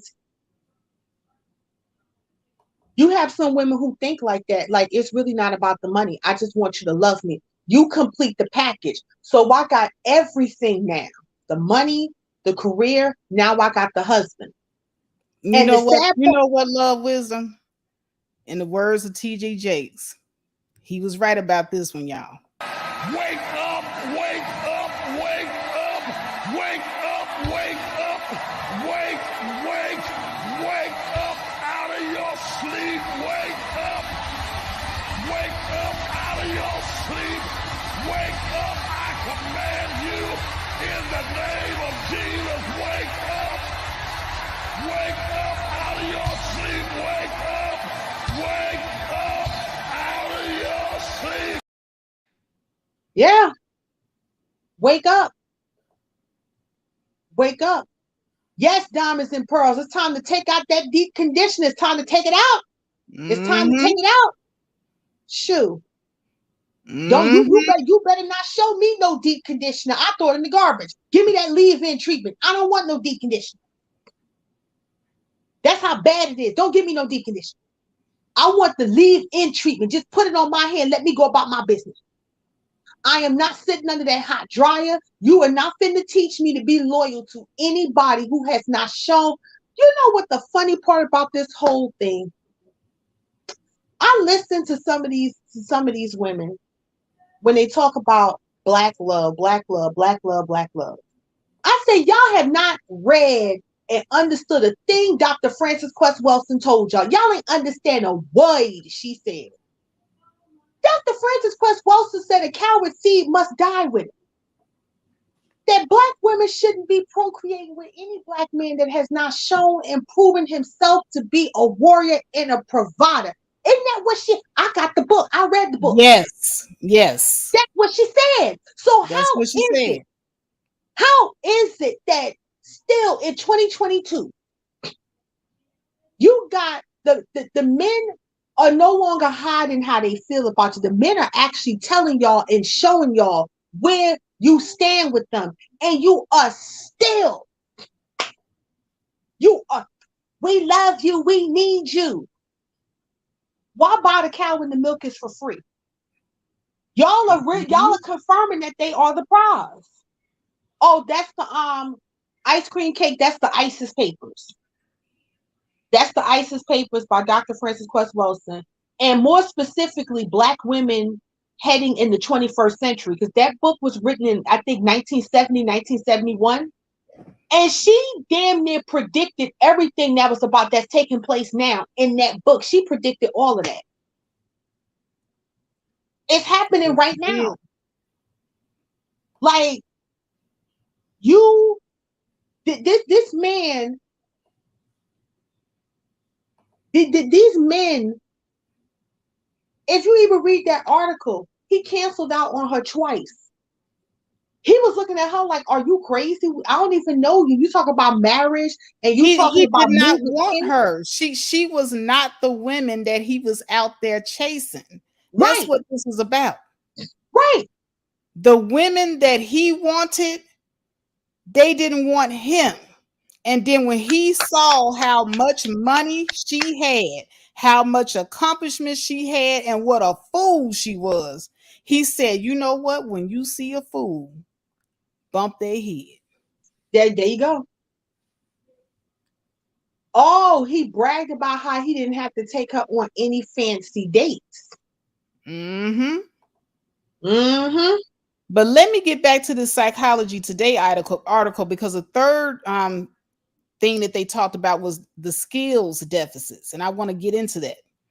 For men, this means a relationship skills gap that, if not addressed, will likely lead to fewer dating opportunities, less patience for poor communication skills, and longer periods of being single. The problem for men is that emotional connection is the lifeblood of healthy long-term love. Emotional connection requires all the skills that families are still not consistently teaching to their young boys. Where there's probably no chance of stemming the rising tide of unintentional single men, there is still good news. The algorithms are becoming increasingly more complex on dating apps and other online platforms. One benefit is the great matches are on the rise. Hinge, one dating app, found through beta trials that 90% of users rated their first date positively, with 72% indicating wanting a second date. How men can reap the benefit of the algorithms: level up your mental health game. That means getting into some individual therapy to address your skills gap. It means valuing your own internal world and respecting your ideas enough to communicate them effectively. It means seeing intimacy, romance, and emotional connection as worthy of your time and effort, not the big booty, not the size 6 dress, okay? Not the pretty face, not the WAP. They said it means seeing intimacy, romance, and emotional connection as worthy of your time and effort. So you can get all of that in a nice looking woman. But if you get a nice looking woman and she doesn't have what you're looking for as far as intimacy, emotional connection, romance, and you feel that just her being pretty is enough to be to for you to put in your time and effort, that's it. She doesn't have to have any character. You're selling yourself short, and you're setting yourself up to be used. And then when these women run through you, because women can run through men too, they run through your pockets. Then you get with the women that you don't want, and you exact revenge on the wrong women. You do it all the time. Now, let me go ahead and dissect that a little bit more for you about by you exacting revenge on the wrong women. You all sit up here, and because the women that you want don't want you, you then turn around and say, okay, well, I'm going to go with this adjustable 5 or adjustable 6, as you call them. But the adjustable 5 and the adjustable 6 don't want you either, because you have not leveled yourself up mentally, like the article says. You are an empty vessel.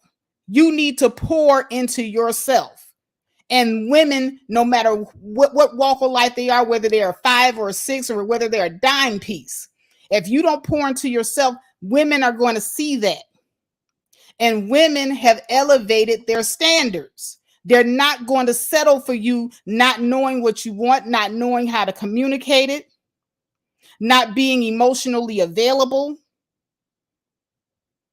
not being able to step into the role of a provider, not having anything in common with them, because the things that you're talking to them about is stupid and does not fit in with their value and goal system. So now you're mad at the 5 and the 6s because in your mind, they should be happy that you even gave them a chance, because, you know, after all, you think that you are the prize. But I'm the prize. You a 5. You a 4. I'm the prize. How come she didn't take me, scoop me right on up? I'm going to tell you why. Because you're not the prize. That's why she didn't scoop you up. You are not the prize, sir. Because if you were the prize, you would have more debt and you are empty. And so that is why even the 5 and the 6 did not pick you up. See, all of y'all running around here thinking that you're the prize, but you're not. You have poured nothing into yourself. You're shallow. And not even a 5 or a 6 wants to be bothered with that. And so now when that happens, you take to the internet, and the very women that you don't want, out of frustration because you can't get with the women that you do want, you take it out on those women. Now you're going on a crusade to talk about women that you didn't want because they rejected you. Let's just be honest. It wasn't that the 9s and the 10s, it wasn't enough that they rejected you, but now even the average women and below average women are rejecting you, and you're mad.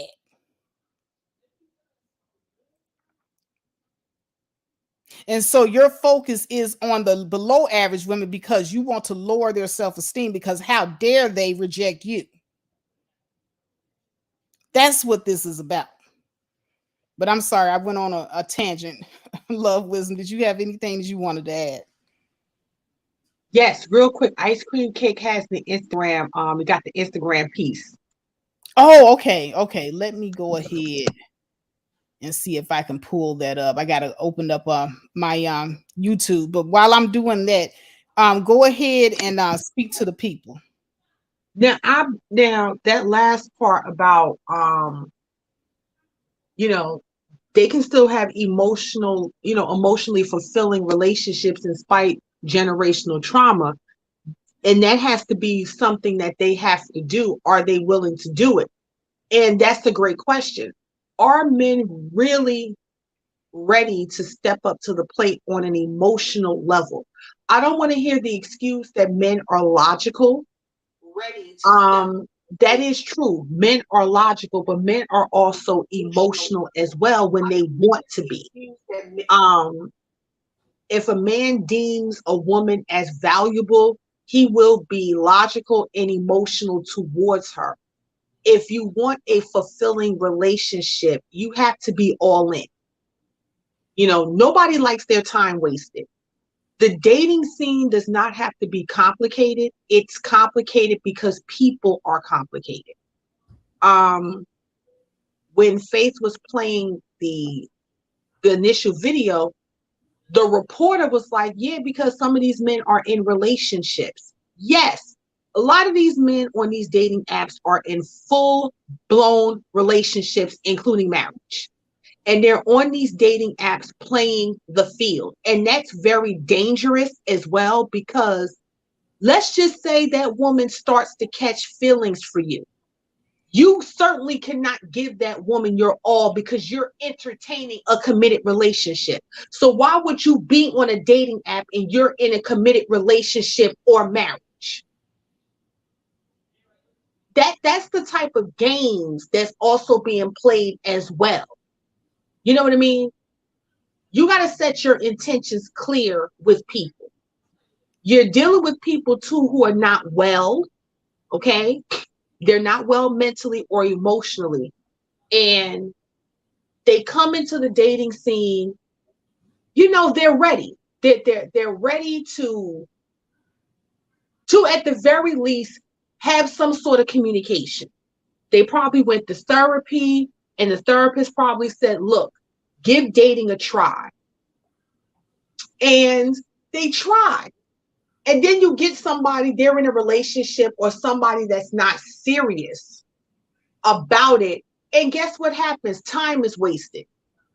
Somebody's feelings is hurt.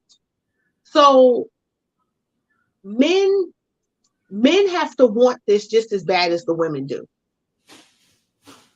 You gotta want this just as bad. I got the Instagram link that Ice Cream Cake put down here. And also she gave me another article. So I appreciate it. Thank you so much, Ice Cream Cake. I appreciate it. Let me go ahead and finish out this article, guys, and then we're going to move on to the hold on a second.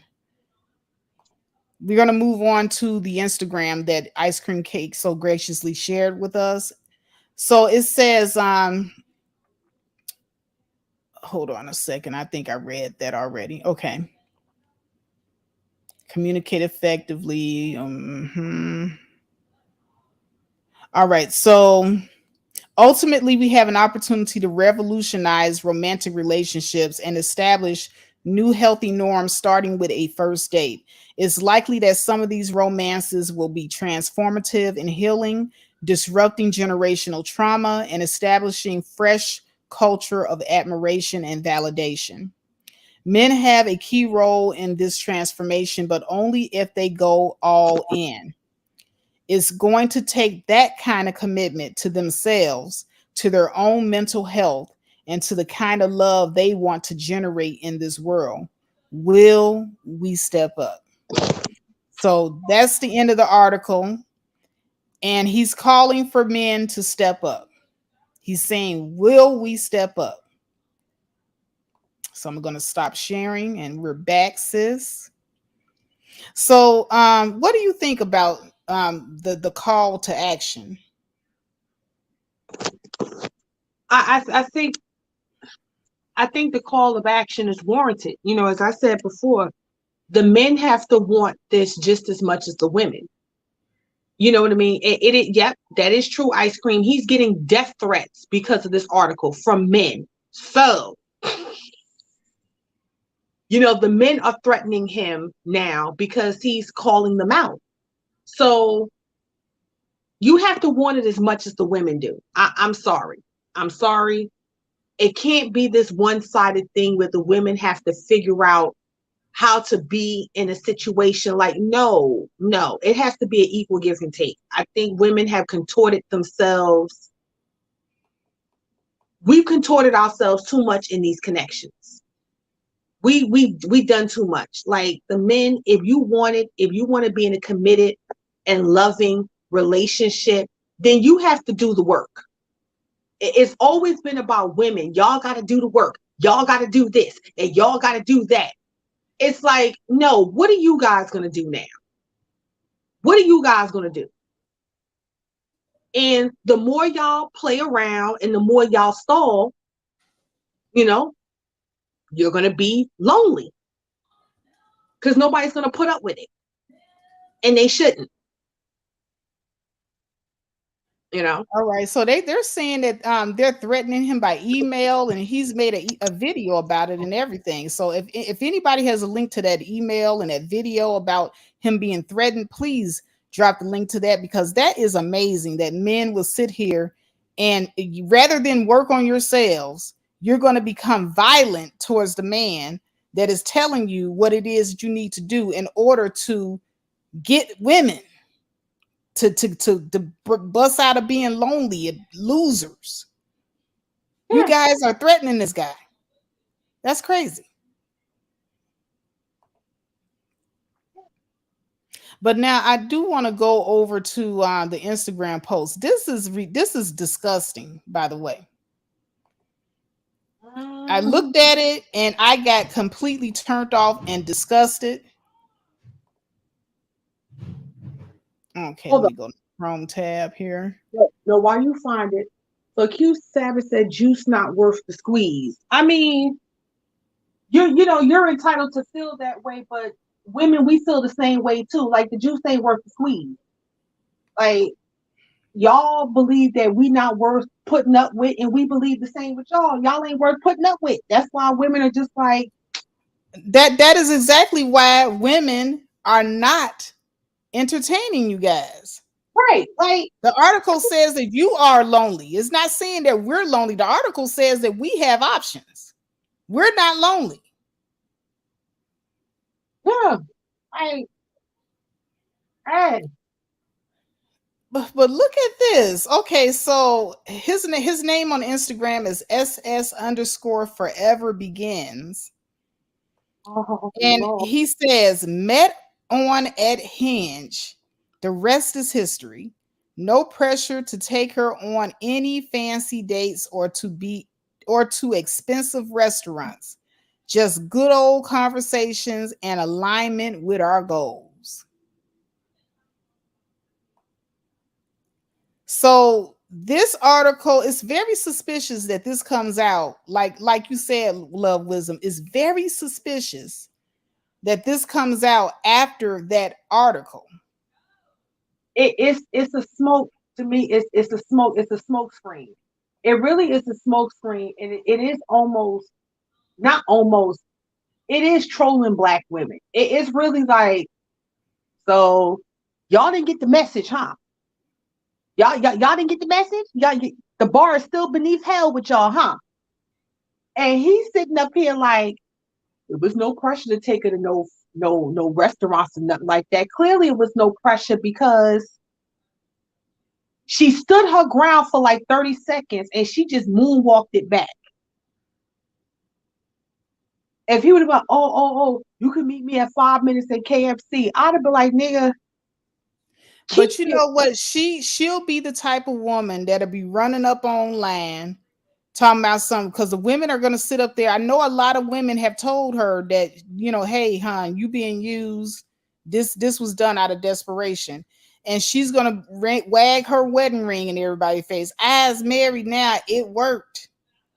Me being a pygmy worked. Yeah. It worked. Maybe you bitches need to go on parking lot dates at KFC and maybe you'll be married. That's what she'll tell you. Yeah. And he was emboldened to say, no pressure to go to any fancy restaurant. So anybody who looked at that picture and read the caption without reading the article would be like, well, yeah, what's wrong with that? He didn't have to take her to any fancy restaurants. They was just talking and just engaging, and they found love in a hopeless way. But then when you read that article and see that she was the initiator from the very beginning until they walked down the aisle, it's like, and well, then when you read and find out that his friend was the one that bought her wedding ring and thought that it was a good time for him to propose at the trip, like he didn't initiate nothing. He didn't. It was a whole bunch of red flags. Like, that is true, Ice Cream. He wasn't even holding her hand. Faith, if you could pull up that Instagram picture one more time, he wasn't holding her hand. Hold on, let me pull that up one more time. Hold on a second. He was not holding her hand. Let's see. Oh, wait a minute. I took it down. Hold on. Oh no, here it is. Made on Hinge. Let's see this. All right. So was he? Wait, no, he wasn't. Okay, so she linked her arm around his, but he's holding his own hand. Body language. Body language. I bet she paid for that whole wedding and that honeymoon. Right, he's holding his own hand. Mm-hmm. Yeah, she probably paid for everything. Wow. You know what? And this is the reason why they so entitled. This is the reason why they feel they entitled. Because of women like this, the desperation.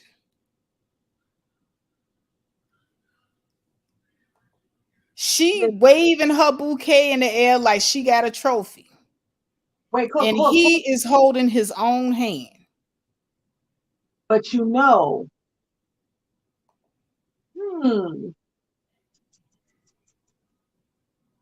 Big Truck Series Review Motorsport says black men don't smile in photos unless.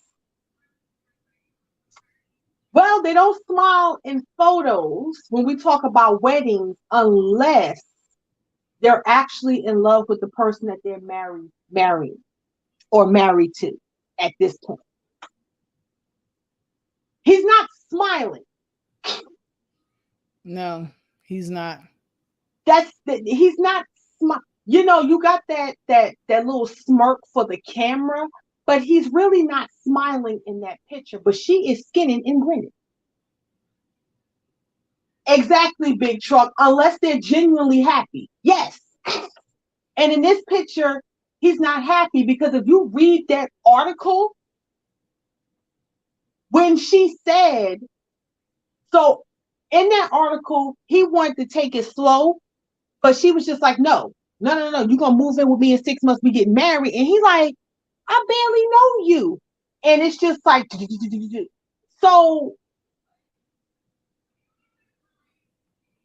it's like she's the leader. She's the leader of the pack. But this is also what happens when a woman makes significantly more money than you. She has connections. The VP is like, her boss is probably the CEO or, you know, the CEO of another company that she's dealing with because they got married at their summer home. So she has a lot of connections. So with him, this is a lick. This is a lick. L-I-C-K. This is a lick. This is a whole lick right here. And it's like, yes, like he was justifying because this really do look like a modern day shotgun wedding. Like, you're gonna marry me. I got you. It's nowhere you can go. And I'm just looking at his body language, and it's just like I'm really not feeling all this, but I'm gonna do it.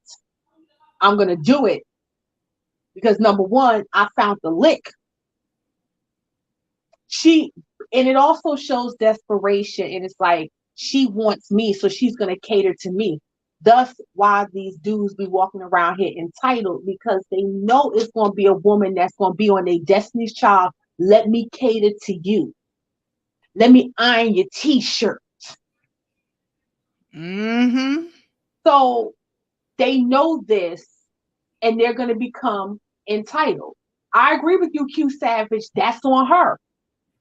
Okay, like I always say, we can call out the men. We can certainly call out the men, absolutely. But I also got to pull the coats of these women too, because the reason why they are the way they are is because that woman right next to him is the reason why. Mm-hmm. Who's the reason why? So it's like at some point for women who keep allowing these things to happen, there needs to be some accountability here. Because you can't complain about what you entertain. You can't complain about the men are garbage, but you keep rumbling through the garbage for one. It's like, you embarrass me. Clearly this man is out of your league. Well, let me reverse. That man, okay, that man, not trying to be elitist, you're out of that man's league. Like, you in a whole nother dimension than that man. You in a whole You nother know what? galaxy. She should have looked at pictures of women that he had been in relationships with before her. I bet you they were probably all light skinned. I bet you they probably didn't look anything like her.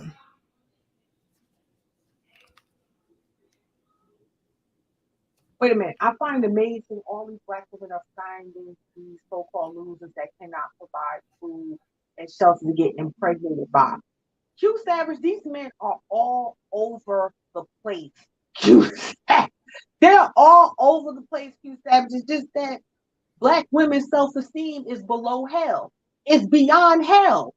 Mm-hmm. Whatever is below hell, that's where the standards are. So it's like, can black women do better? Absolutely.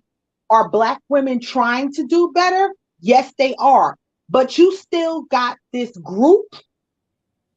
You can have 50 black women that's doing better. You're going to have 100 of them trying to grab them by the ankle and say, come on back down here. So These homosexuals are everywhere. Y'all do know next month is cuffing season, right? Men created cuffing season between Labor Day and about Memorial Day, because y'all got to include tax season between January and April. Okay?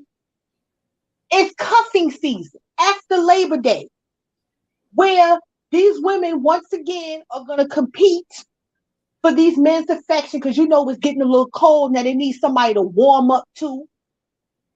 They need a warm meal and a warm bed. So it's cuffing season again. By the time New Year's get here, they done got one they gonna claim. Okay? Tax season is gonna come. The coochie is on sale. They're gonna have their little rotation. You can't just use one. Okay? So between January and April, you're gonna see these men fresh to death. I mean, smelling like new money. Getting that BMW 3 Series for 83,000 miles on the buy here, pay here, off these women's tax money. Okay? You're going to have these income tax kids running around because she's going to get pregnant in February. Okay? That's suspicious. That's weird. The pearls like Pokemon, got to catch them all. These men treat women like, y'all remember the trading cards back in the day? They treat these women like trading cards. Okay? They treat them like trading cards. Here. Look, I got that. Look. I got that Buffy the Body. Oh, man, I got that Melissa Ford. Which one you want? They treat these women like trading cards. I'm here to tell y'all, ladies, men are not as dumb as y'all think they are. Oh, no. They're not dumb. Okay? These men are not stupid. These men can smell desperation. Oh, they can smell. Don't nothing turn a man on than low self-esteem coochie. That turn a man on. Low self-esteem, because you can shape and mold them when they got low self-esteem. But here's the thing, Love Wisdom. I think that this article, because according to, the other article, there are a lot of women that are coming out of her mindset. This article came out right after that first article, and it's highlighting a man getting over on a woman that is obviously being, taken advantage of and got low self-esteem. So they're back on the same trajectory of putting this image out there for Black women. Yes. This is what you ought to be. This is what you got to do. Kiss the ring, bitch. I am the prize. Right. That's why I said, ladies, these men are not dumb. Oh no, these men are not dumb at all. Ain't nothing like vulnerable coochie. Okay? These men are not dumb. And see, now that women are starting to raise their standards, they losing their mind. They're losing their mind, and they're giving Black women that Ike Turner stare. They're giving them that Ike Turner stare. I wish you would have some self-esteem. Giving her that Ike Turner look and showing that picture. Okay? Showing that picture of that man who caught that lick. Okay? That Jennifer Lopez song, come on. Even if you were broke, my love don't cost a thing. They're gonna remind you of where they want you to be. Yes. It ain't nothing but that old Mr. routine, but it's not working on the new modern women. And that is the reason why they have launched a campaign against modern women. This is them. You see, he yelling, no, this is them.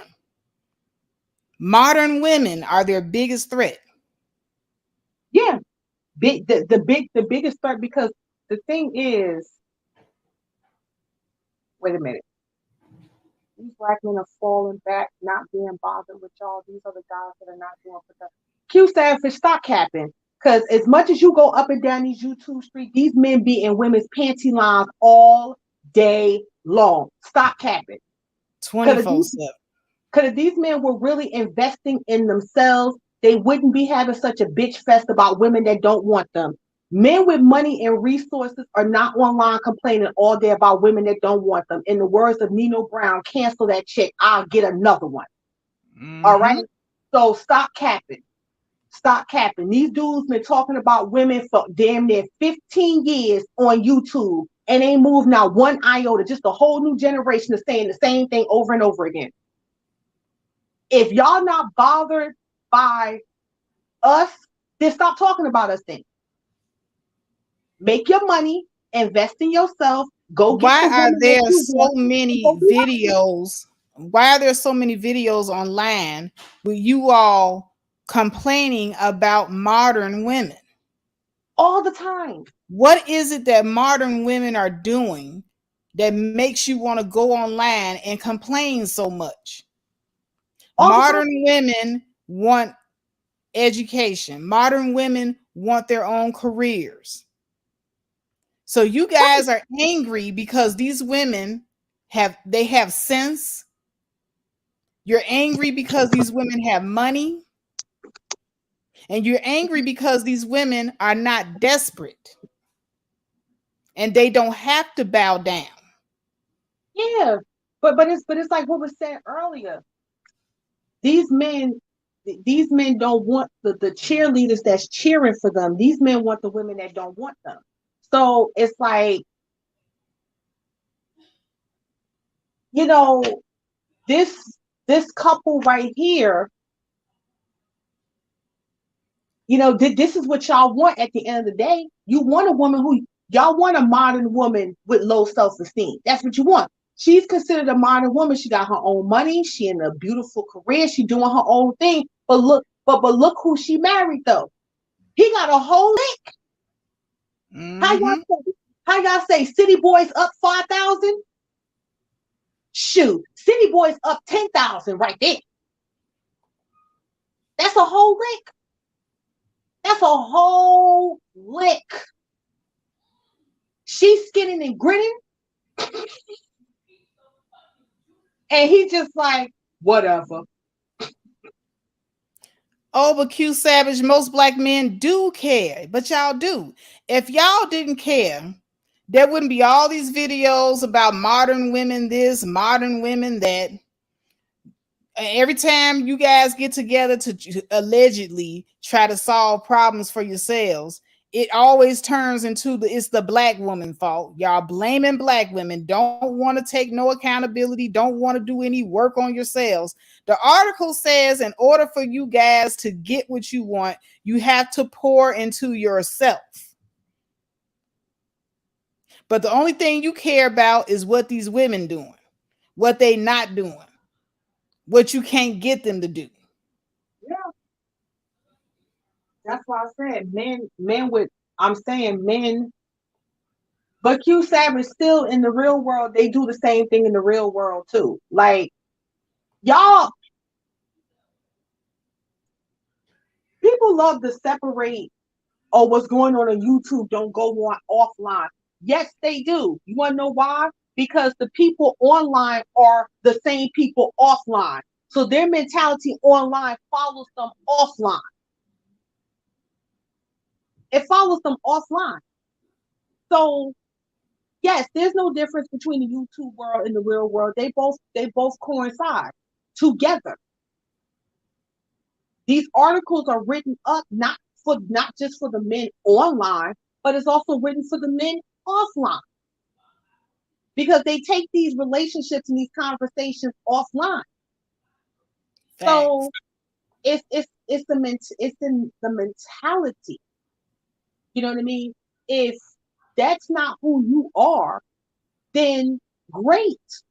I'm glad you're not like some of these crazy fools around here. Okay? I'm glad you're not. And also, too, quit personalizing everything. Y'all love the personalized stuff. Like, oh, Lord. Well, we don't care. Okay, so on one hand, we don't care, but then in the next breath, well, I'm not a representative of all black men. All right, y'all, pick a struggle and stay with it. Because if you're not that type of man, then you shouldn't get offended. Because it's either you are that type of man or you sympathize with your brethren that are like that. See, because y'all do that to us, though. Y'all don't be getting at the women. Y'all don't be getting at the women when the women be saying that. You got to hold the women accountable. But y'all love But to you call know them who can beat them complaining that modern women choose men based off looks? Here's another complaint that you guys have. You want women to be blind. You don't want women to recognize a good-looking man. You want women to only go by your money, and y'all ain't even got that much money. So this is y'all. I love you. This y'all talking about some just don't go by looks. Just go by if the man can provide. I love you. We supposed to overlook all of that. But meanwhile, you all judge off looks every day, all day, 24 hours a day. It don't matter. But we got to look at I love you. we got to look at this and be like, yeah, it's all about the money. It's all about him being able to sit me down in the house and I ain't got to work, but I got to go home to this. I love you. Y'all want us to be blind while you sit up here and say we got to be a size 6. This you. I love you. Come on now. that's why ladies, that's why I really don't pay a lot of this. You know, I don't, because it's cat. It really is cat. You're talking about people who don't want to see the picture for what it is, but they turn around and want to blame it on everybody else. That's what they love to do. And you know, then it goes to preferences. Everybody has a right to their preference. Everybody has a right to do whatever they want. We're all adults here. But when it's time for accountability, everybody, no. Stop, stop, stop. The article says men, the men, men, y'all got to get it together. They ain't say us now. Y'all got to get it together. In some way, it's always trying to drag us in. Like, wait a minute. It's always trying to make us try to lower our standards. Like, how is it that you all can have these high expectations of us? Right. You want us to be a size 6. You want us to be fit, feminine, and friendly. You want us to be dumb. You know, the list goes on and on. Everything. That's I'm like, I'm listening. Listen, I'm okay. I'm okay. That is true, ice cream cake. That is true. You want black women at their you want the best black women to accept y'all at the worst. That is true. That is true. But it's like y'all ain't gonna accept us at our worst at all. Oh, no. Not at all.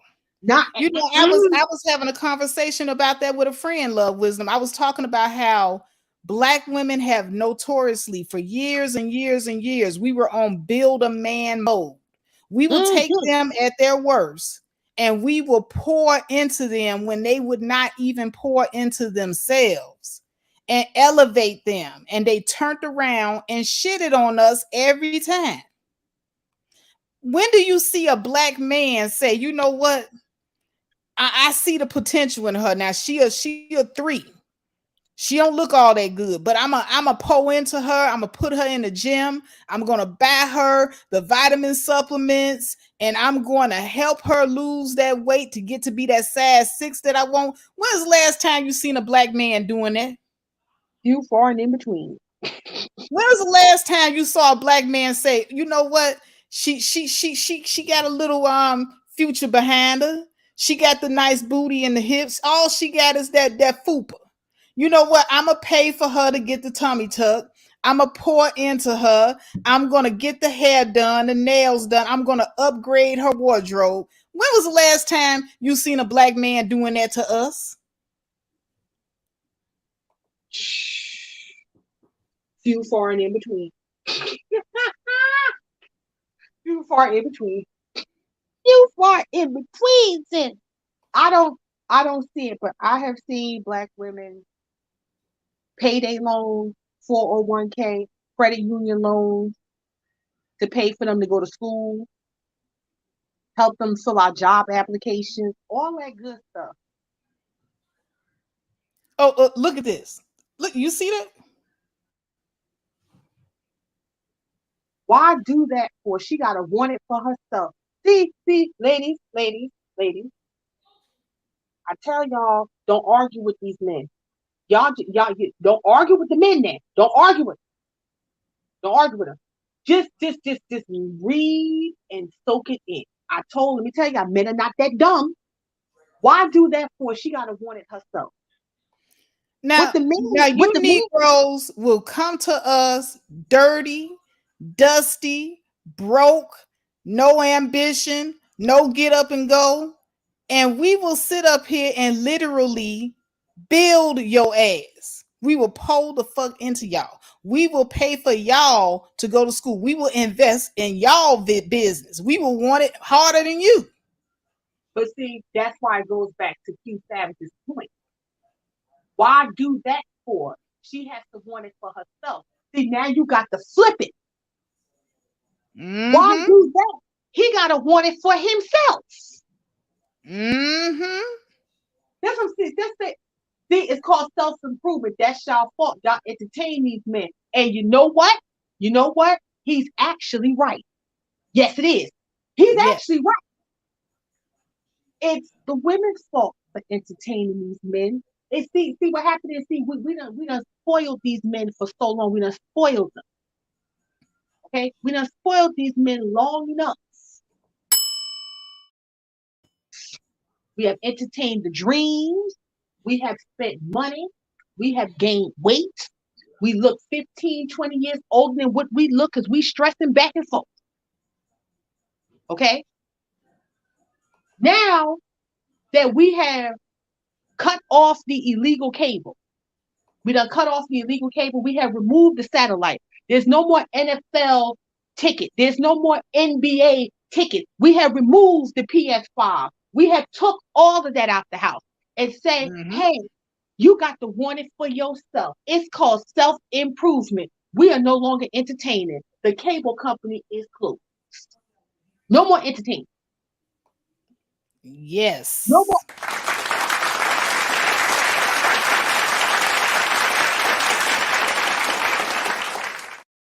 We have no more breast milk.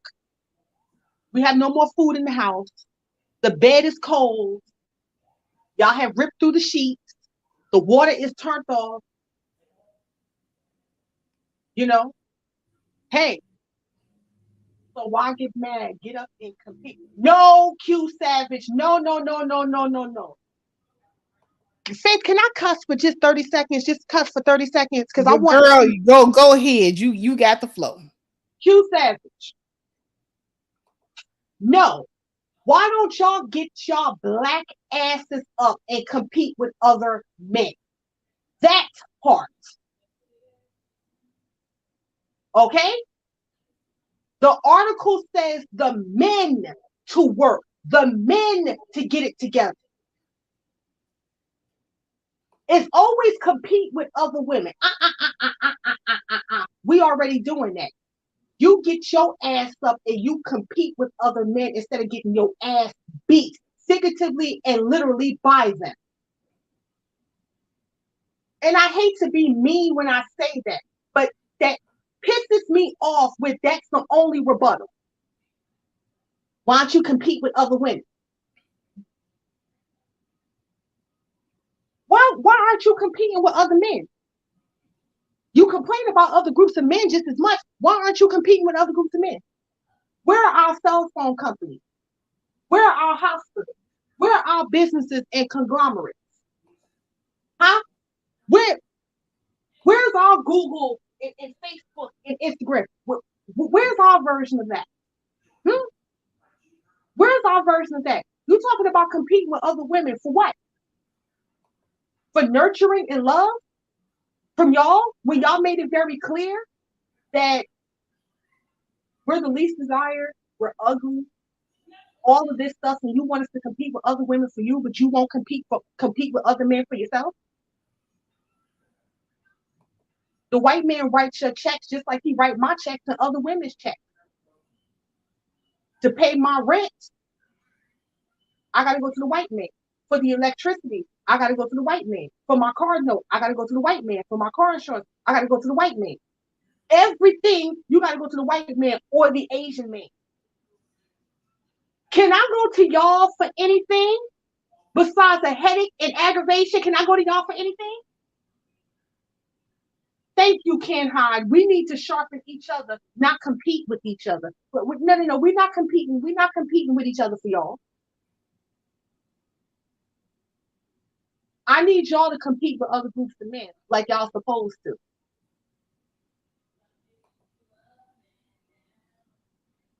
And no, you can't. And no, you can't speak. You have said, you have twerked enough in the chat. You don't need to speak. We respectfully, you done said everything you need to say. Of course, if Martians take, okay, King Savage, you just trolling right now, and we have given you enough attention. We've given you enough attention. There's things I agree with you on, and there's things you just on complete cap about. That last comment, you was on cap. So, no, we're not going to entertain you no more. You done said what you need to say. Like, we out.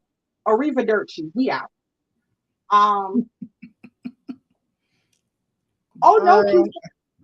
no, Q Savage, I'm not a coward. I ain't nothing about me that's cowardly. I'm a realist, and I call bullshit when I see it. And you full of shit, and you want to sit here and argue with women all day. Take your black ass offline and go build some shit. Leave me alone. Thank you. Now we on science fiction. Feel like I'm on Star Trek. Like, stop. Okay, well, there is yet another article that I would like to read. And thank you again, Ice Cream Cake, for supplying this article to the show. But it says Bride is for Style and Weddings. It came out April 18th this year. It says bride goes viral for $47 dress tying the knot on a $500 budget. Girl. Wait a minute, is this a video? Hold on, this is a video. Hold on, let me play this.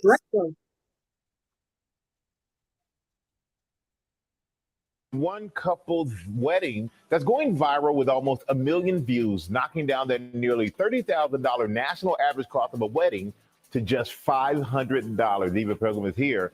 She's going to tell us how they did it. Good morning, Eva. Good morning, Michael. A wedding for $500 seems impossible, but one bride planned her whole day for just that.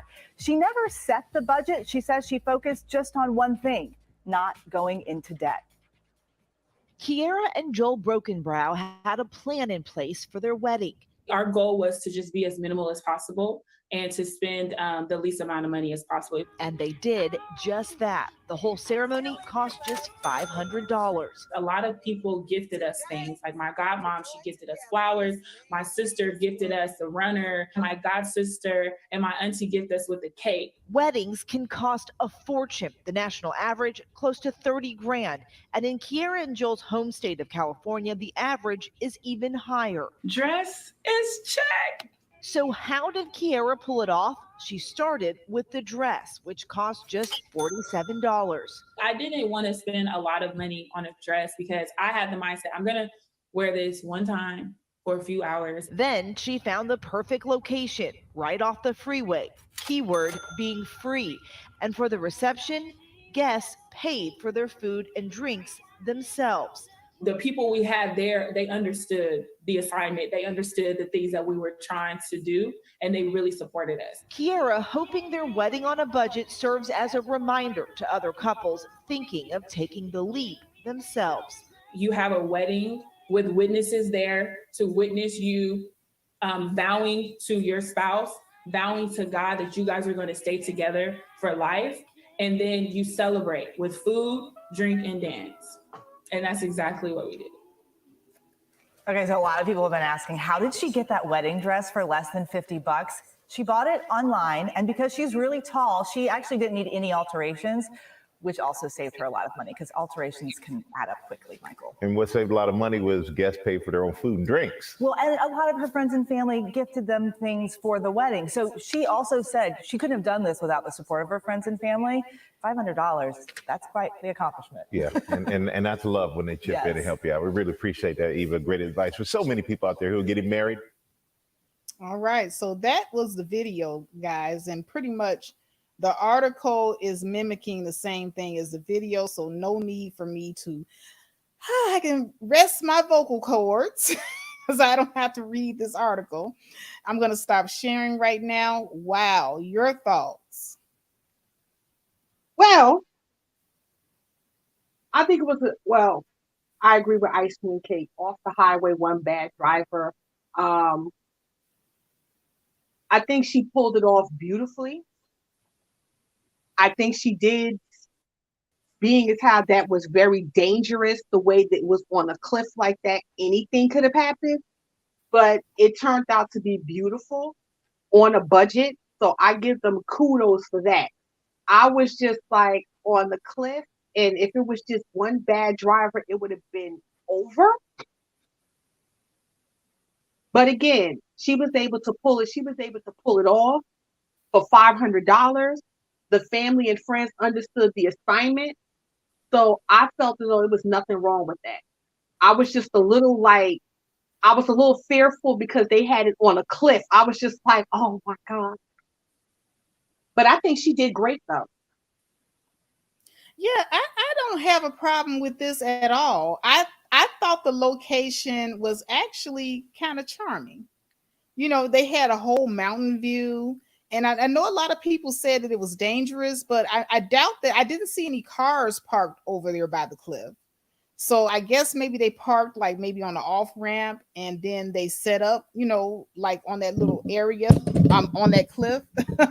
And I don't think anybody was gonna, you know, get crazy and run off the cliff. Hold on a second, let me turn my mic back up. I don't think anybody was going to get crazy and run off the cliff. So I think they did awesome. To me, you know, the dress looked nice. She looked beautiful. Everything was well put together. I'm very impressed actually with what they were able to pull off for just $500. Like to me, yeah. It was beautiful for $500. I was just concerned about that location. Well, Ice Cream Cake, the message it sends to Black women, I don't think in this particular case that it sends a bad message to Black women at all. They can actually save their money for like someone else said, the actual marriage. They could actually take their money and invest it in a house or a business or, you know, something else besides just that one day. So to me, they were being smart, and they did it in such a way where they pulled off a memorable event. I don't know. I mean, how many of you put a 1 in the chat if you think that that was a beautiful and memorable event, and that you yourself would probably do the same thing if you had the thought, the mind to do so? Put a 1 in the chat if you like the wedding. Put a 2 in the chat if you think that this was a bad message to Black women. I'm gonna say a 1 verbally. I think it was ingenious, very creative. I have a thing with heights. So being out there like that, I probably would have been scared. But I think it was memorable. I think she did a good job. Yeah, I actually think that it was beautiful, and they and the mountain view. I mean, think about it. She got a mountain view wedding. I mean, the photos alone are going to be out. It's going to be fantastic. I mean, anybody looking at the photos from that wedding is going to think that she spent thousands. Like people, you know, they spend thousands of dollars for destination weddings that look like that. So I thought it was pretty ingenious. Oh no, ice cream. No, ice cream. I don't think so. I don't think so. She said before you know it, black women will be getting married off the freeway. No. Oh my goodness, y'all. Ice cream cake says she ain't going.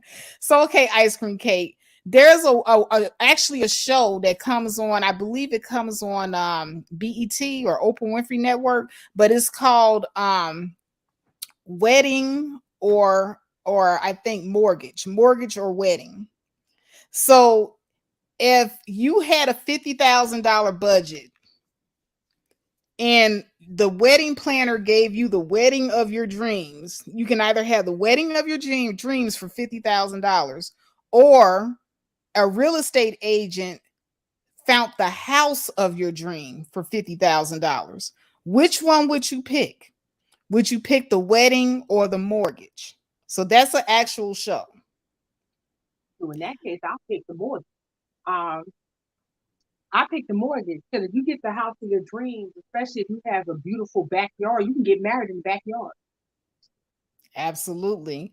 And also shout out to Diamonds and Pearl who just became a new member. We appreciate.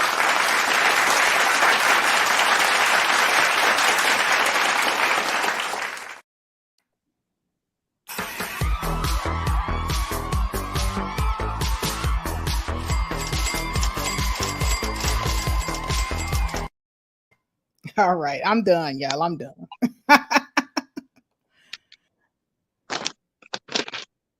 But yeah, I would see everybody saying mortgage. Because weddings. Uh-oh, love wisdom dropped off. Come back, sis. But yeah, I would choose the mortgage. I mean, too many times, guys, and let me just tell you, you got to be smart. If you got it like that, if you got the money for the wedding and, you're rich, like some of us, we're well to do, we got money, to blow or whatever, but most of us don't have it like that. And when you're starting off in life, especially if you're young, you definitely don't want to be spending a whole lot of money just for one day.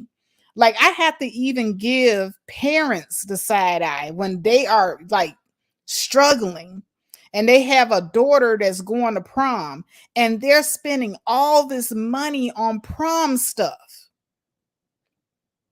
Like your daughter can have a beautiful dress just like that young lady had a beautiful dress and you could do it on a budget. A lot of times people don't even be knowing how much you spend for the stuff because you get it and it looks so good. You have a good eye and you're able to shop on a budget and know exactly what looks good. Nobody else would know but you.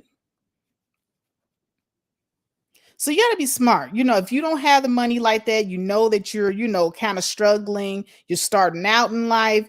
What sense does it make for you to spend $5,000, $10,000, $20,000 on one day?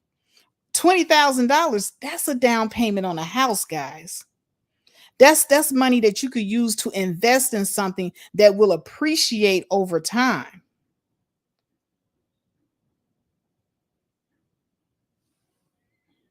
Q Savage says, this is Black America, but bizarro world. And I can agree with you on that, Q Savage. I can definitely agree with you on that. We as Black people, and you know what that takes me back to hold on a second. That takes me back to that Moynihan report.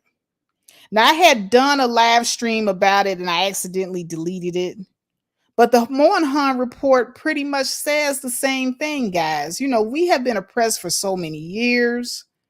And then we have never, ever, ever been taught how to maneuver in this world like other groups of people have been taught.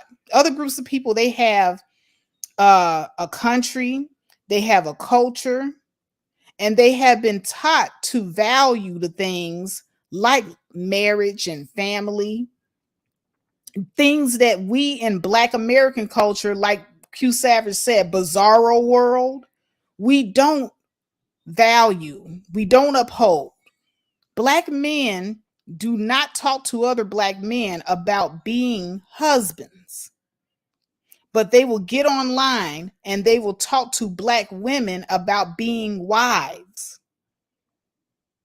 I find it quite weird and quite strange that men who don't even value being husbands, they will sit up and go on, video for after video, day after day, and talk to women about being wives, though.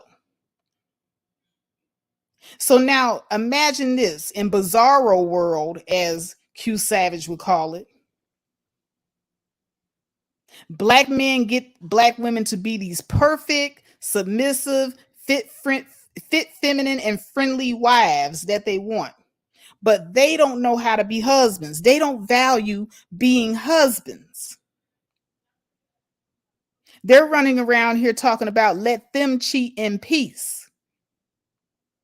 You say nothing as long as they pay the bills. And some of them are saying that they don't even want to pay all the bills. They need you to not only be fit, feminine, and friendly, but you got to help pay bills on top of being fit, feminine, and friendly. And they don't value marriage.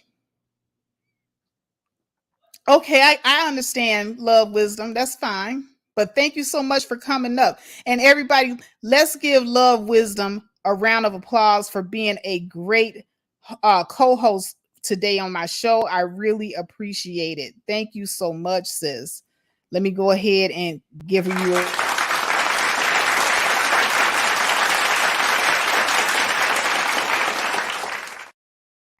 I appreciate you for joining.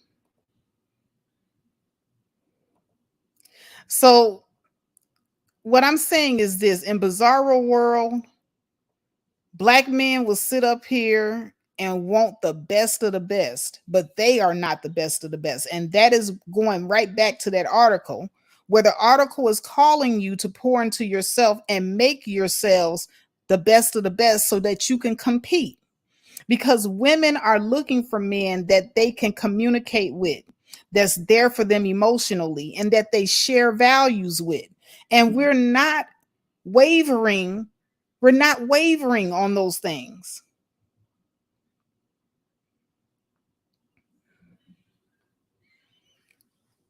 You all, how can I say it? You all don't consider the fact that you cannot get what you yourself are not. You want a woman that's going to be emotionally available to you, and you want her to pour into you.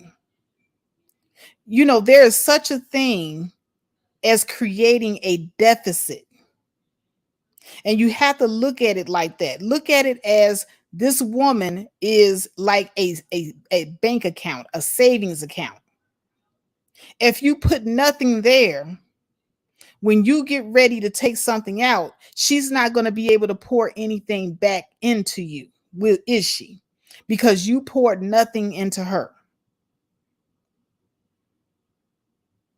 And if you keep taking and taking and taking, you're going to go into the rears.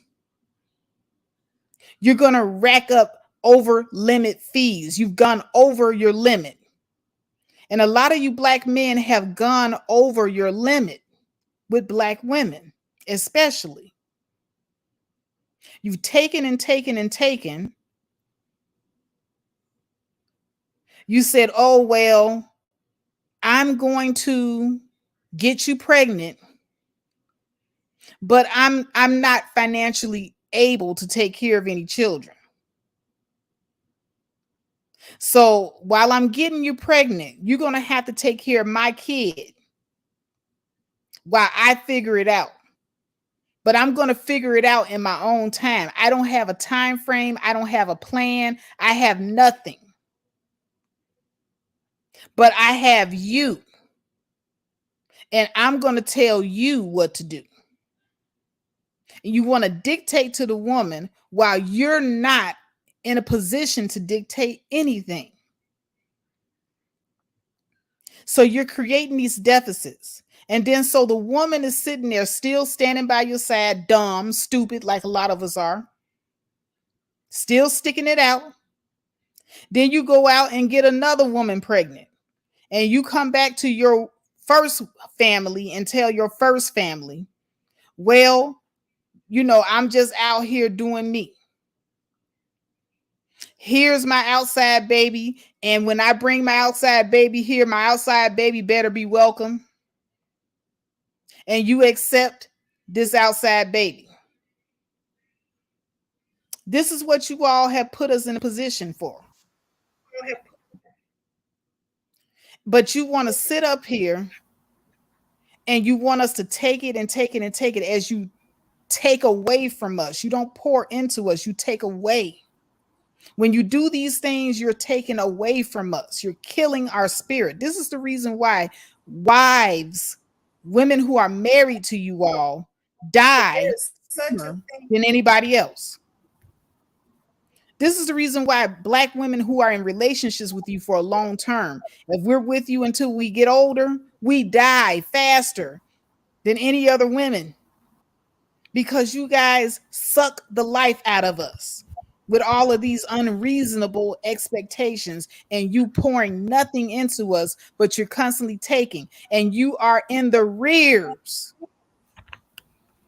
Black men you're in the rears with Black women and constantly demanding more.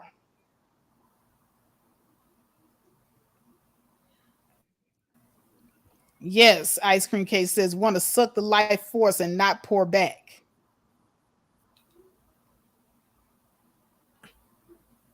And so what that article is saying, that you guys have got to work on that. That's what you got to work on.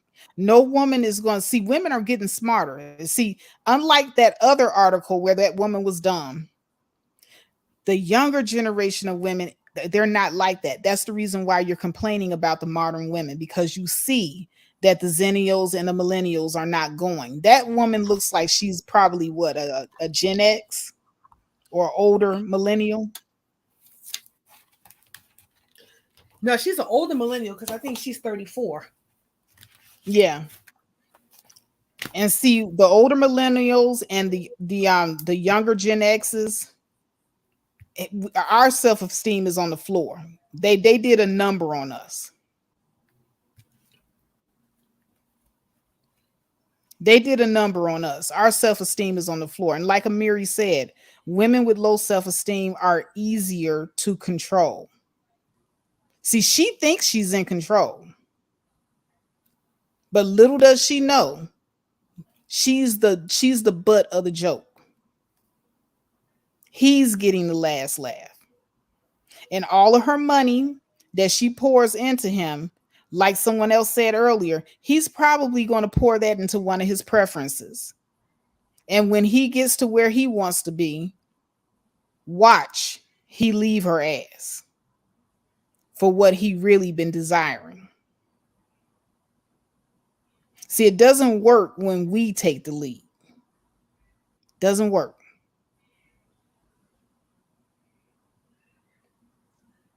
And fellas, you're not going to attract these women that you want by not being able to communicate. That's basic. By not being able to be emotionally available for that woman and pour into her. That's basic. And if you guys don't change your moral and value system and start talking to other Black men about being fathers, talk to other Black men about marriage, about being husbands. See, instead of you all going online and telling Black women about being wives as if you were ever wives, why don't you all talk to each other about being husbands? Good husbands for the wives that you want. And watch how you start getting the type of women that you want. And be willing to compete with other men. So if other men are making more money, you know you need to make more money. If other men are making themselves more attractive, to the opposite sex, then you need to make yourself more attractive to the opposite sex. You see how that works?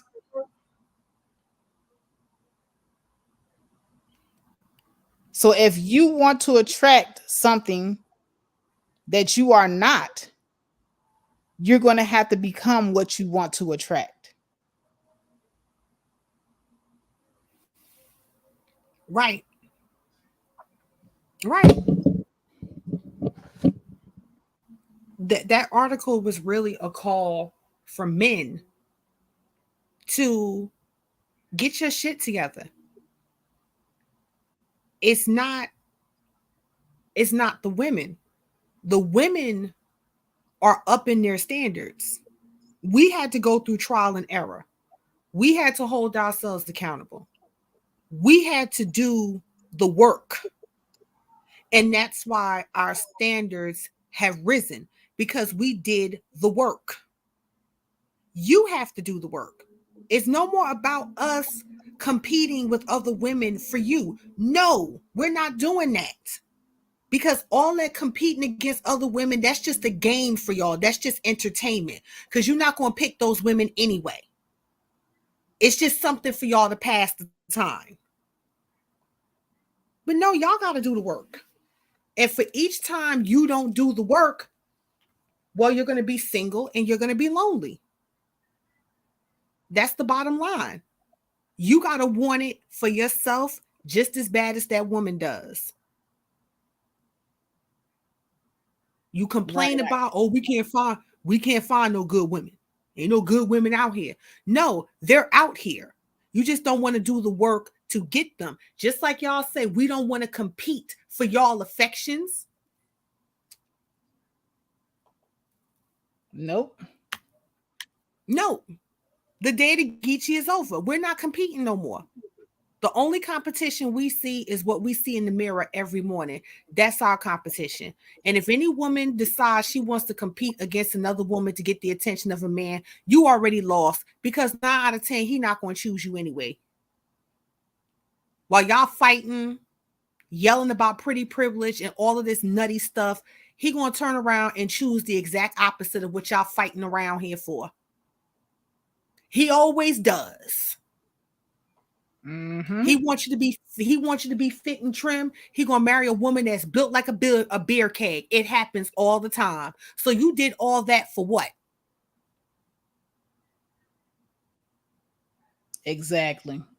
They want you to compete because that's entertainment for them. And I never understood how a woman will sit up and she will pour all this love into herself, only to get with a man, like you said, that looks like Jabba the Hutt. He didn't have to pour anything into himself. Like Ice Cream Cake said, black men were able to do nothing and still win. Mm-hmm.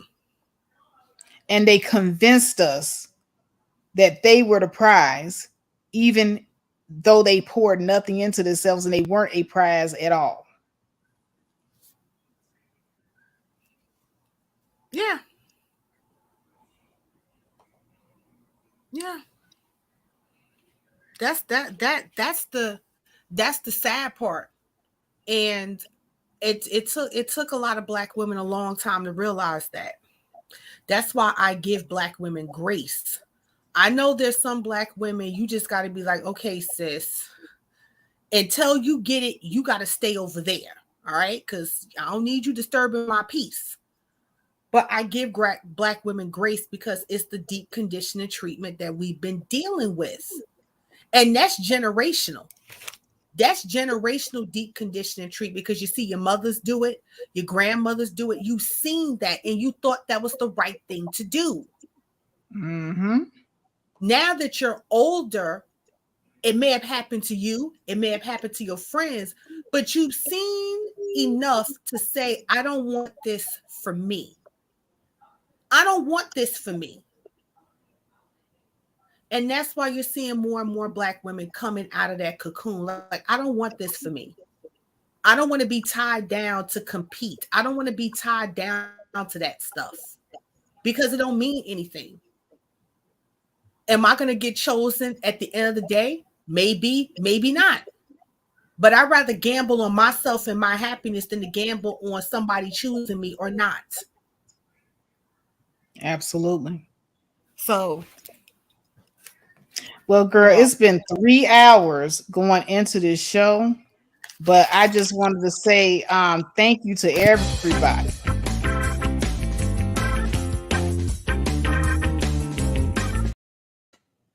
Thank you so much for coming to the party. yes, and thank we you to sure Love had Wisdom fun. once again. Yes, it was so much fun. And you know what? We got to have more of these conversations with each other about these scenarios and these situations, these articles, because what it's showing is that there has been growth amongst us as women. Now, you might see a few stragglers here and there. You might see a few stragglers here and there. And I'm talking about the lady in the latter article. But for the most part, the younger generation, they're making us proud. Yeah. I'm so proud of you ladies. Stick to your standards. The odds are in your favor. Expand your options because it is totally necessary. Yes, it is. And pick the best I'm sorry. And don't let these men or women don't let them peel at your self-esteem and your self-worth. Don't let them do that. What works for them may not work for you. You are the master of your own destiny. It's about your happiness and what you're willing to accept and not accept. And it's okay to walk away. It's okay to say, you know what? I don't want to have any dealings with this, and leave with your dignity. Don't force a man to be with you. Don't be like that woman. As beautiful as she is, as intelligent as she is, do not be like her. Because clearly that man wasn't interested in her like that. And she married him. No, he definitely, you never fall in love with a man that doesn't want you. If he wanted her, he would not have been calling to and here's what I think happened with that, because he canceled not one, not two, but 3 dates with her. How much you want to bet she pushed for all those dates? I think she pushed for all those dates. Because usually if the man wants a woman and he gets a chance to go out with you, he's not going to blow his chance. He's not going to risk blowing his chance if he really, really wants you. She really, really wanted him. And I think she led with her wallet when she finally got him by himself.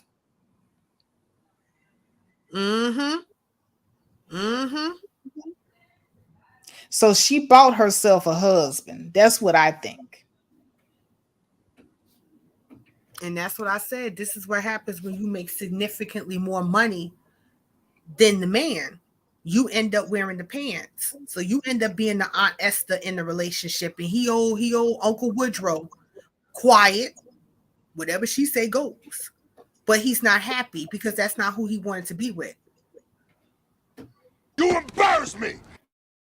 Which I never understood why men did that in the first place. I don't understand that. Exactly. Well, sis, do you have any final thoughts before we wind down and end the show? I think the next conversation should be about the flued out culture that's starting to get a little out of hand. Okay. Unfortunately, some of these women are being recorded being kicked out of hotels, driven back to the airport with no money to go back home. And my thing is, do not let some of these level up coaches out here get y'all hurt and God forbid killed. So I want to talk about that flued out culture. Okay, all right. Well, maybe we can go ahead and mark it down. And also, a few people wanted to know, do you have a channel? Are you currently doing content? I do have a channel. It's Love Wisdom. I don't do as much commentaries. I do it when I like have the need to speak about something. But yes, I do have a channel. So feel free to subscribe. I appreciate everybody's support. But yeah, I definitely want to talk about that flued out culture, because girl. Well, send me the links and we'll set something up. But definitely I'm gonna look into it because it sounds like it's a hot mess. I said, y'all done lost y'all minds out here. God, don't do that. Well, as always, I want to thank all the people that showed up here. Everybody that stayed until the end. Can't Had has been with me since day one. She's one of my day ones. So I just want to say I appreciate you, sis. She shows up for dang near every live stream. So I want to go ahead and give that sister her recognition and her round of applause, because I just want you to know I love you and I appreciate you, sis.